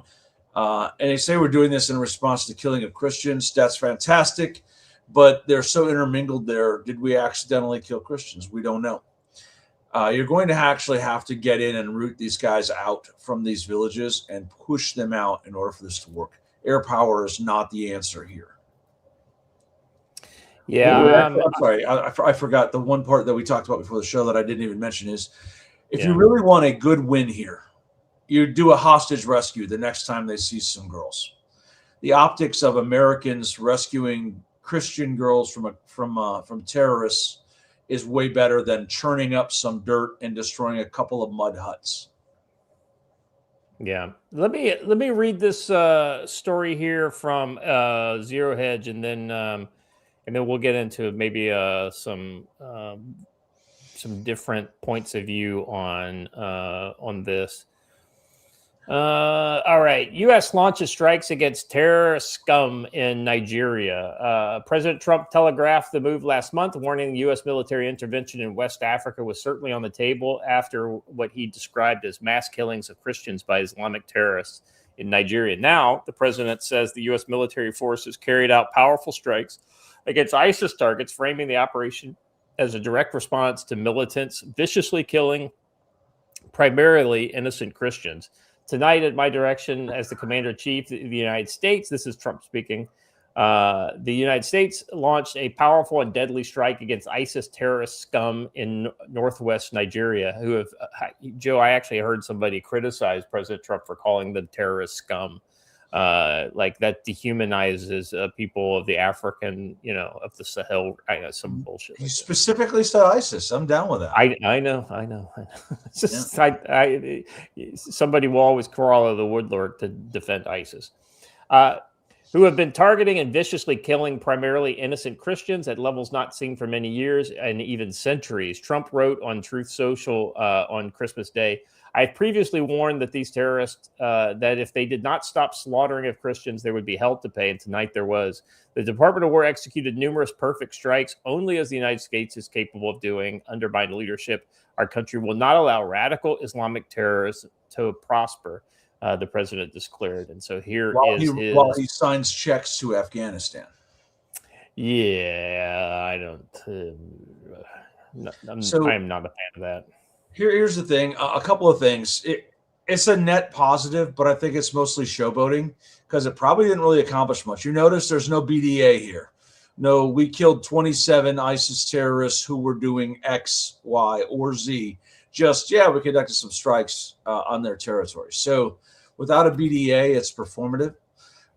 And two, he has to stop making these historical comments like the largest armada ever off of South America, which is untrue. It was the Brits in the Falklands War, and by every aspect, by tonnage, number of ships, combat power, all of it, the Brits brought more. And then when he says here, more killings than in centuries. Well, a lot of Christians were killed during the Spanish Civil War, so you might want to be careful on making these. And I realize it's Trump, and he's going to say these things, but it gives the left ammunition to use against him and call him a liar. He has to be more careful in his wording. Yeah. All right. So I want to just he's specifically talking about targeting ISIS, and the Department of Defense speaks about that too in their official communiques. But this is something I just want to kind of bring up as let me stop that. Let's see, share screen. So this is Sarah Adams, follower of Joe on X, and she had a different point of view of this. Reminder: Fulani militias are responsible for 55% of Christian deaths in Nigeria. Boko Haram and ISIS combined only killed just under 8. Yet Washington fixates on ISIS because it's familiar, convenient, and politically safe. Our counterterrorism policy isn't failing by accident. It's being run by people who don't understand the enemy. And I think there is some truth to this. Now, I tend to think that Joe Kent has got a pretty good handle on what's going on in the world of terror. But that being said, you can't discount everything that she says. And one of the things that I became aware of as we've covered the story in recent weeks and months have been these Fulani militias. And so just a little bit of background on the Fulani militias here. We're going to use Grok to do this. We're not just going to do it from our head. Well, like I don't have it in my head, Joe. I'm not very great at memorizing things, but I did look at Grok was where I found the first thing about the Fulani mission. It didn't do it. He's talking about specifically the strikes. But the Fulani are Muslims, but they are a tribal group that is basically, the Christian Nigerians tend to be different tribes, right? And so essentially you've got the typical African where two tribes meet, they have reasons to shoot and kill each other. And in this case, the Muslim tribal folks are able to say not only are they of another tribe, but they are Christians, right? Yes. And I believe the Fulanis that were Christians were massacred at very high rates as well. They were killed first, right? Right. And there were Fulanis that were also of animist religions who were then also killed. And by animist, we mean the African tradition of worshiping various animals. So Fulanis are a tribe that are actually not restricted only to Nigeria.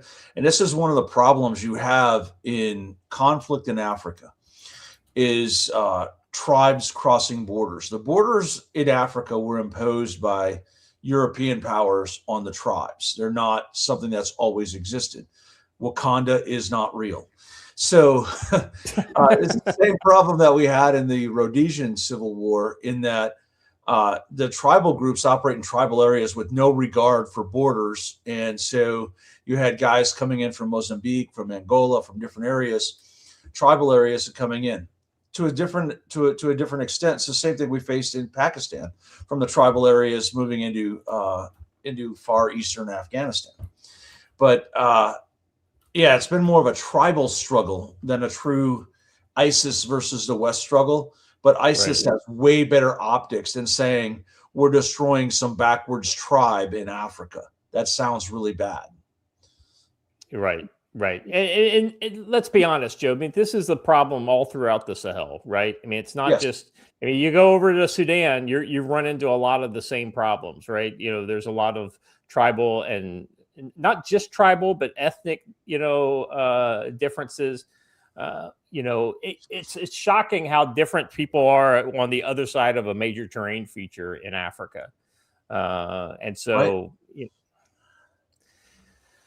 let's see. So, I mean, Baroum versus Fulani, Tivi versus Fulani in Benin, Jakun versus Fulani. So, I mean, the Fulanis are fighting a lot of people in a lot of different countries. And Boko Haram and ISIS are using the Fulanis as for recruiting grounds as well. With here's many where of the conflict actually began, and it had nothing to do with Islam versus Christianity. The folks who are Christians are predominantly farmers, and the folks who are Muslims are predominantly herders. Right. And when the farmers began expanding and growing their farms larger and further into the bush, it destroyed the good grazing lands for the herders. And it began as a territorial dispute. It just so happened that the religions aligned differently. And Joe, it's almost like the Cowboys versus the Sodbusters. Where have we heard that? Crazy, before? Right? Crazy. Almost exactly the same thing. And that's kind of where it came from. The Fulanis were traditionally herders, and the other folks were traditionally farmers. Yeah. All right. Anyway, so I just thought that was a good point by Sarah Adams there, bringing that the Fulani element into. We mentioned the same thing the first time this came up, right? That while yes, the Islamists are killing Christians, it began as a tribal thing with the Fulanis, and it began as a farm dispute. So this is a little bit of video just to kind of get some flavor on how Fox was covering this. And I hate to say it, but Peter Ducey has been about the. What's crazy is when Peter Ducey is the voice of reason in American media. Well, takes place on a holiday. Do you think that the symbolism of protecting Christians on Christmas factored into this timing? Knowing President Trump, yes. And, he's got Raising Cane as the chairman of the Joint Chiefs. He is the person that President Trump credits with coming up with the idea of basically the way that they quickly and decisively took out ISIS in his first term. The president always tells this story about how he was getting a briefing from some military advisors, and they said it was going to take months or years to take out ISIS. He talked to Dan Kane, who is now the chairman of the Joint Chiefs, and he came up with a way to do it in weeks or months. And then that was that. And so, yes, the symbolism of doing this on Christmas should not be ignored. Hey, Peter, is there any indication that there will be more dialogue between the White House and the Nigerian president? I mean, remember, over the past year, we've seen Nigeria's leadership sort of downplaying that there's a problem there when we've obviously seen what's unfolding in Nigeria. And now this strike sort of coming on a surprise level. Do we anticipate further engagement, any meetings set? We don't have any word about any kind of engagement like that, like you're asking about. And All right, I'm bored of that. Anyway, so it's Hold good. on, It's scroll down to that first comment because it's beautiful. Americans. We will cross a frozen to kill you in your sleep on Christmas. Yes. Hutchins and Trenton, terrorists in Nigeria. You F around, you find out. It's an American Christmas tradition. Well, Joe, this was not the military adventure I expected to see launch on Christmas, though. I fully thought the freeing of the Venezuelan people from the I chains did of tyranny. You can't attack a majority Catholic country. Catholic, right. That's actually a great point. Of course, there must be war. God wills it. The amount of people now who reference this movie now compared to say just 10 years ago is shocking. Well, what's funny? No, the people who are pro-war now, who were anti-war when Joe Biden was president. You're either anti-war across the board, or you're just jumping on or jumping against for political reasons. I'm anti-adventurism pretty much everywhere, although I am all for smiting the Islamists wherever they can be found. Well, I will say that I think that Trump has got his finger on the pulse with this Nigerian Christians issue. When it gets to this level of this video I'm getting ready to share, the people outside. So this is the odd incident where Tommy Robinson is sharing Bill Maher. So let's watch this Bill Maher clip. If you don't know what's going on in Nigeria, your media sources suck. You are in a bubble. And again, I'm not a Christian, but they are systematically killing the Christians in Nigeria. They've killed over 100,000 since 2009. They burned 18,000 churches. This is so much more. These are their Islamists, Boko Haram. This is so much more of a genocide attempt than what is going on in Gaza. They are literally attempting to wipe out the Christian population of an entire country. Where are the kids protesting this? Thank you. Because no one will talk about it, so thank you. I think his opinion there is wrong. It says they don't care because the Jews aren't involved. No, they don't care because they're perfectly okay with Christians being exterminated. Yeah. The next thing I'm going to show kind of gets to that, but yeah, let's see. There's one piece of that's why no one's talking about it, and they should be. You can't read about it in mainstream media. Well, she has a point there too, Joe. I mean, Africa has been. If it happens in Africa, it just basically doesn't happen when it comes to the. No, it's not necessarily that, because they're going to put down about all the people who are dying in Africa because of the cutoff of USAID. It's anti-Trump, so they won't show it. If Trump says the Christians are being killed in Nigeria, the media says do not show Christians being killed in Nigeria because we cannot prove Donald Trump right. And then your news story has made it. When the Babylon Bee has written this. Christians in Nigeria disguise themselves as Palestinians, so people will care about them being genocide. That's actually good. That's right. I know they write full stories for these things, but literally, I think it's like literally the picture and this are exactly what you need. It's funny because it's true, Joe. It is, and that reminds me of a dispute I have with the Bible ministry I'm involved in. They want to change their logo as they move into the Middle East and Africa. The logo right now is a knight kneeling before the cross, and it's called Every Man a Warrior. They want to change that logo because they don't want to be seen as the Crusaders. And I keep telling them, knowing the founder of it and everything, I keep telling them that's absolutely the wrong idea, because the side that's opposing you literally uses a sword as their logo. And we need to be seen as fighting that crusade for their souls. I mean, you can't go away from the warrior aspect. And when Christianity goes into the Middle East, the Crusades, you can't allow the leftist ideas that the Crusades were wrong to generate how to dictate how you perceive the Crusades. I mean, it's the Crusades were just and let's be honest, they should have done more. They should have. Well, let's be honest. The excesses that everyone complains about, they did happen and they were wrong, but they happened on a far smaller scale than the wholesale rape, pillage, and murder that was done in the Muslim conquest of the Iberian Peninsula. Yeah. So when you look at, I mean, you're thinking too small there, Joe. I mean, any of the Muslim conquests in any part of the world that they took part in, but from 600 and whatever to the 1600s when they finally got beaten back from Vienna, they did it all in every one of those, right? And yes, so did almost every Christian army too. So I mean, it had nothing to do with the religions of the time. It had everything to do with the time, right? The religions of the time still have acrimony. We just operate differently, right? Yeah. And I'll point out that you can say Christian militarism is a bad thing, but it stopped barbarism in 3/4 of the world. So, well, I mean, Christians with guns stopped slavery. Yeah. Derna for $5 says the way contracting is done, you have to spend obscene amounts on development first. So when you get the contract, the end product has to be expensive. Now, I don't know about that because the contracts generally start out telling you how many millions of dollars they're going to throw at you to develop this. Yeah, I mean, those cost plus Joe, though, I mean, it's basically like, you know what I mean? It's like cost plus is where it's like, oh, we'll pay for the thing plus whatever else that it costs to develop it, right?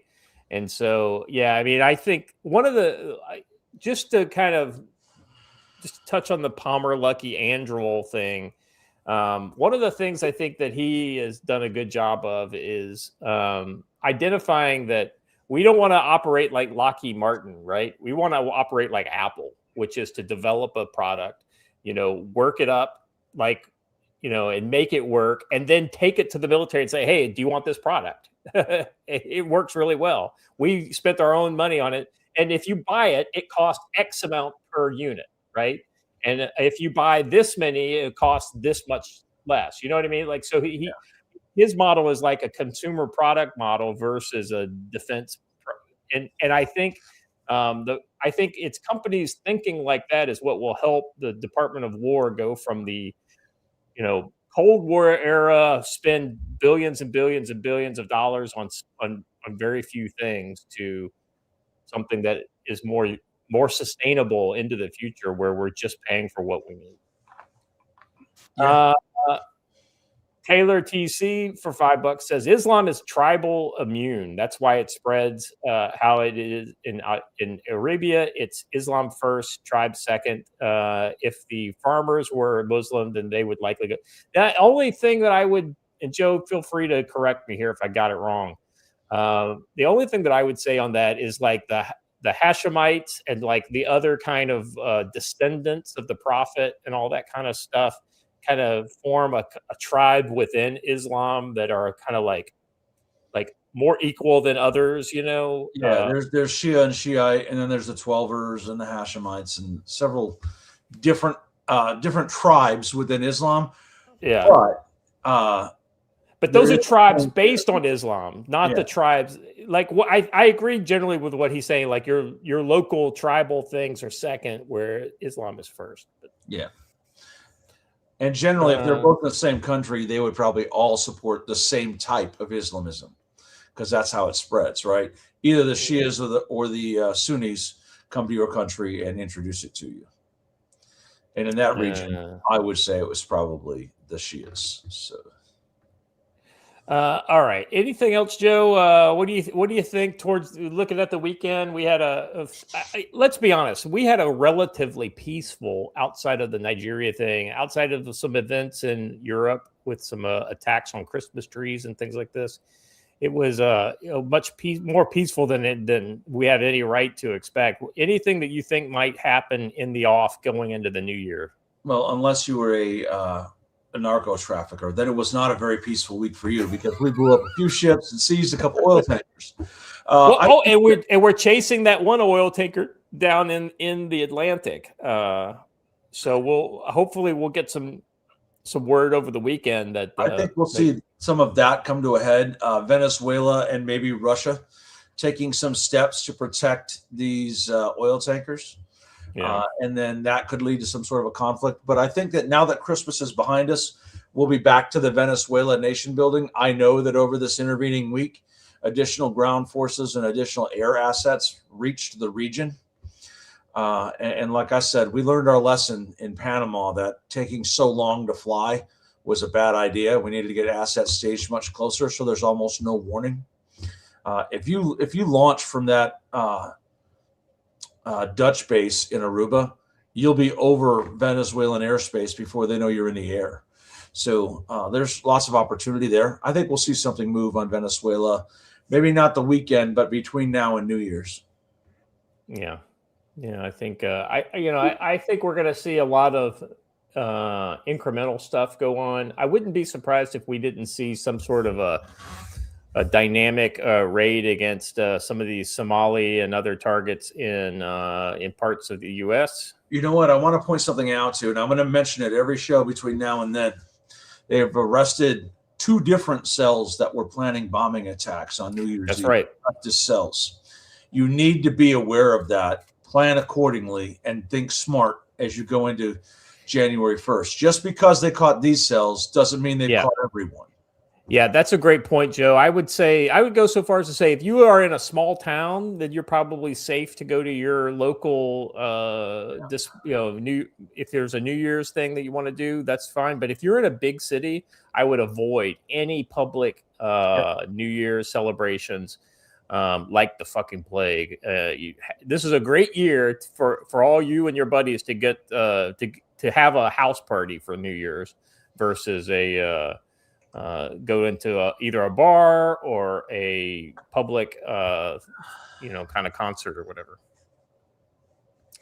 Look, I live in Montana. Going to a party elsewhere is dangerous because you got to drive home, and these mountain roads are not forgiving. That's Joe. That's where you got to set up a you got to have the place to stay, like a bivouac site. On the. All right.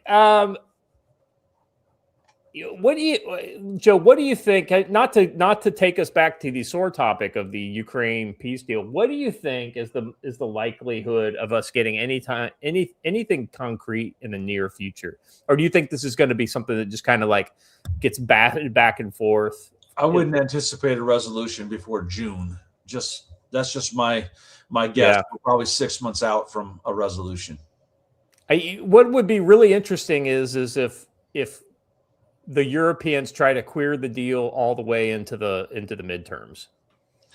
Remember, we had a deal at 6 months of war, and it was scuttled by the Brits on purpose. Yeah, that's a great point. All right, guys, that's all I have left. Thank you for being here. Joe, thank you as always. Chat, you guys were throwing out bangers. It was good to see some people who normally are working. So if you are able to come in, glad to see you. Wish you could be here more. Sorry, Watcher couldn't stay to the end. I guess he had to recalculate his calendar there at the very end. But we'll see him back with me and Joe on Monday. Joe, there's some talk about a show on Saturday night. Are you going to be around Saturday night? I wasn't aware there was talk of a show on Saturday night. Well, Joe Watcher was talking about it before you popped in. So, well, that's my fault for oversleeping today. I am free and available. I have nothing else going on this week. All right, I'll tell Watcher that I will tentatively plan to, and we'll figure out between now and then what we'll do, and we'll let you guys know on X. I have to get a lot of shooting in before Kay comes out here to teach gunfighter concepts. I cannot look silly in front of Kay. So, well, Joe, I did not look silly when I went to shoot the M17 a couple weeks ago. I felt good. I was literally the only person like myself who just basically went up there, shot 29 out of 30, and then took the gun back, and they're like, "Oh, you can shoot." I was like, well, "Yeah, Well, I can shoot." Several people in the chat know that I can shoot, but I'm always hypercritical of my own skills. So Amen, brother. I just want to stay up on top of it. I always feel like the guy who can't shoot, but somehow like is able to hit the targets. I'm like, oh, okay, I guess I can shoot. It's like, but you, Joe, you get a lot more opportunity to shoot than I do. Well, I like going shooting with all these folks from the chat because I get to shoot their stuff, and that's always cool. Like Hunch always has something cool and unique. Be prepared though. You didn't let me shoot your MP5, so I'm still mad at you. And you made me give you a whole bunch of money for another HK thing that I probably shouldn't have bought, but whatever. And thank you, by the way, Guy Vermectin, for $2 on the end. All right, guys, that's all we have for today. Thank you very much. If you haven't done it already, please like the video, subscribe to our channel, hit a bell for notification. Let your friends know about all the good stuff you're getting over here on the Council of Conflict. We will be back on Monday, probably on Saturday, but check social media for that. We'll see. And what would we do on Saturday? I don't know. Yeah, we're just gonna hang out and chat because that's just fun. Exactly. Well, I will figure something out, and Watcher and Joe will definitely have a say in it too. So until then, and maybe we'll get some other people in here too. Until then, y'all stay safe.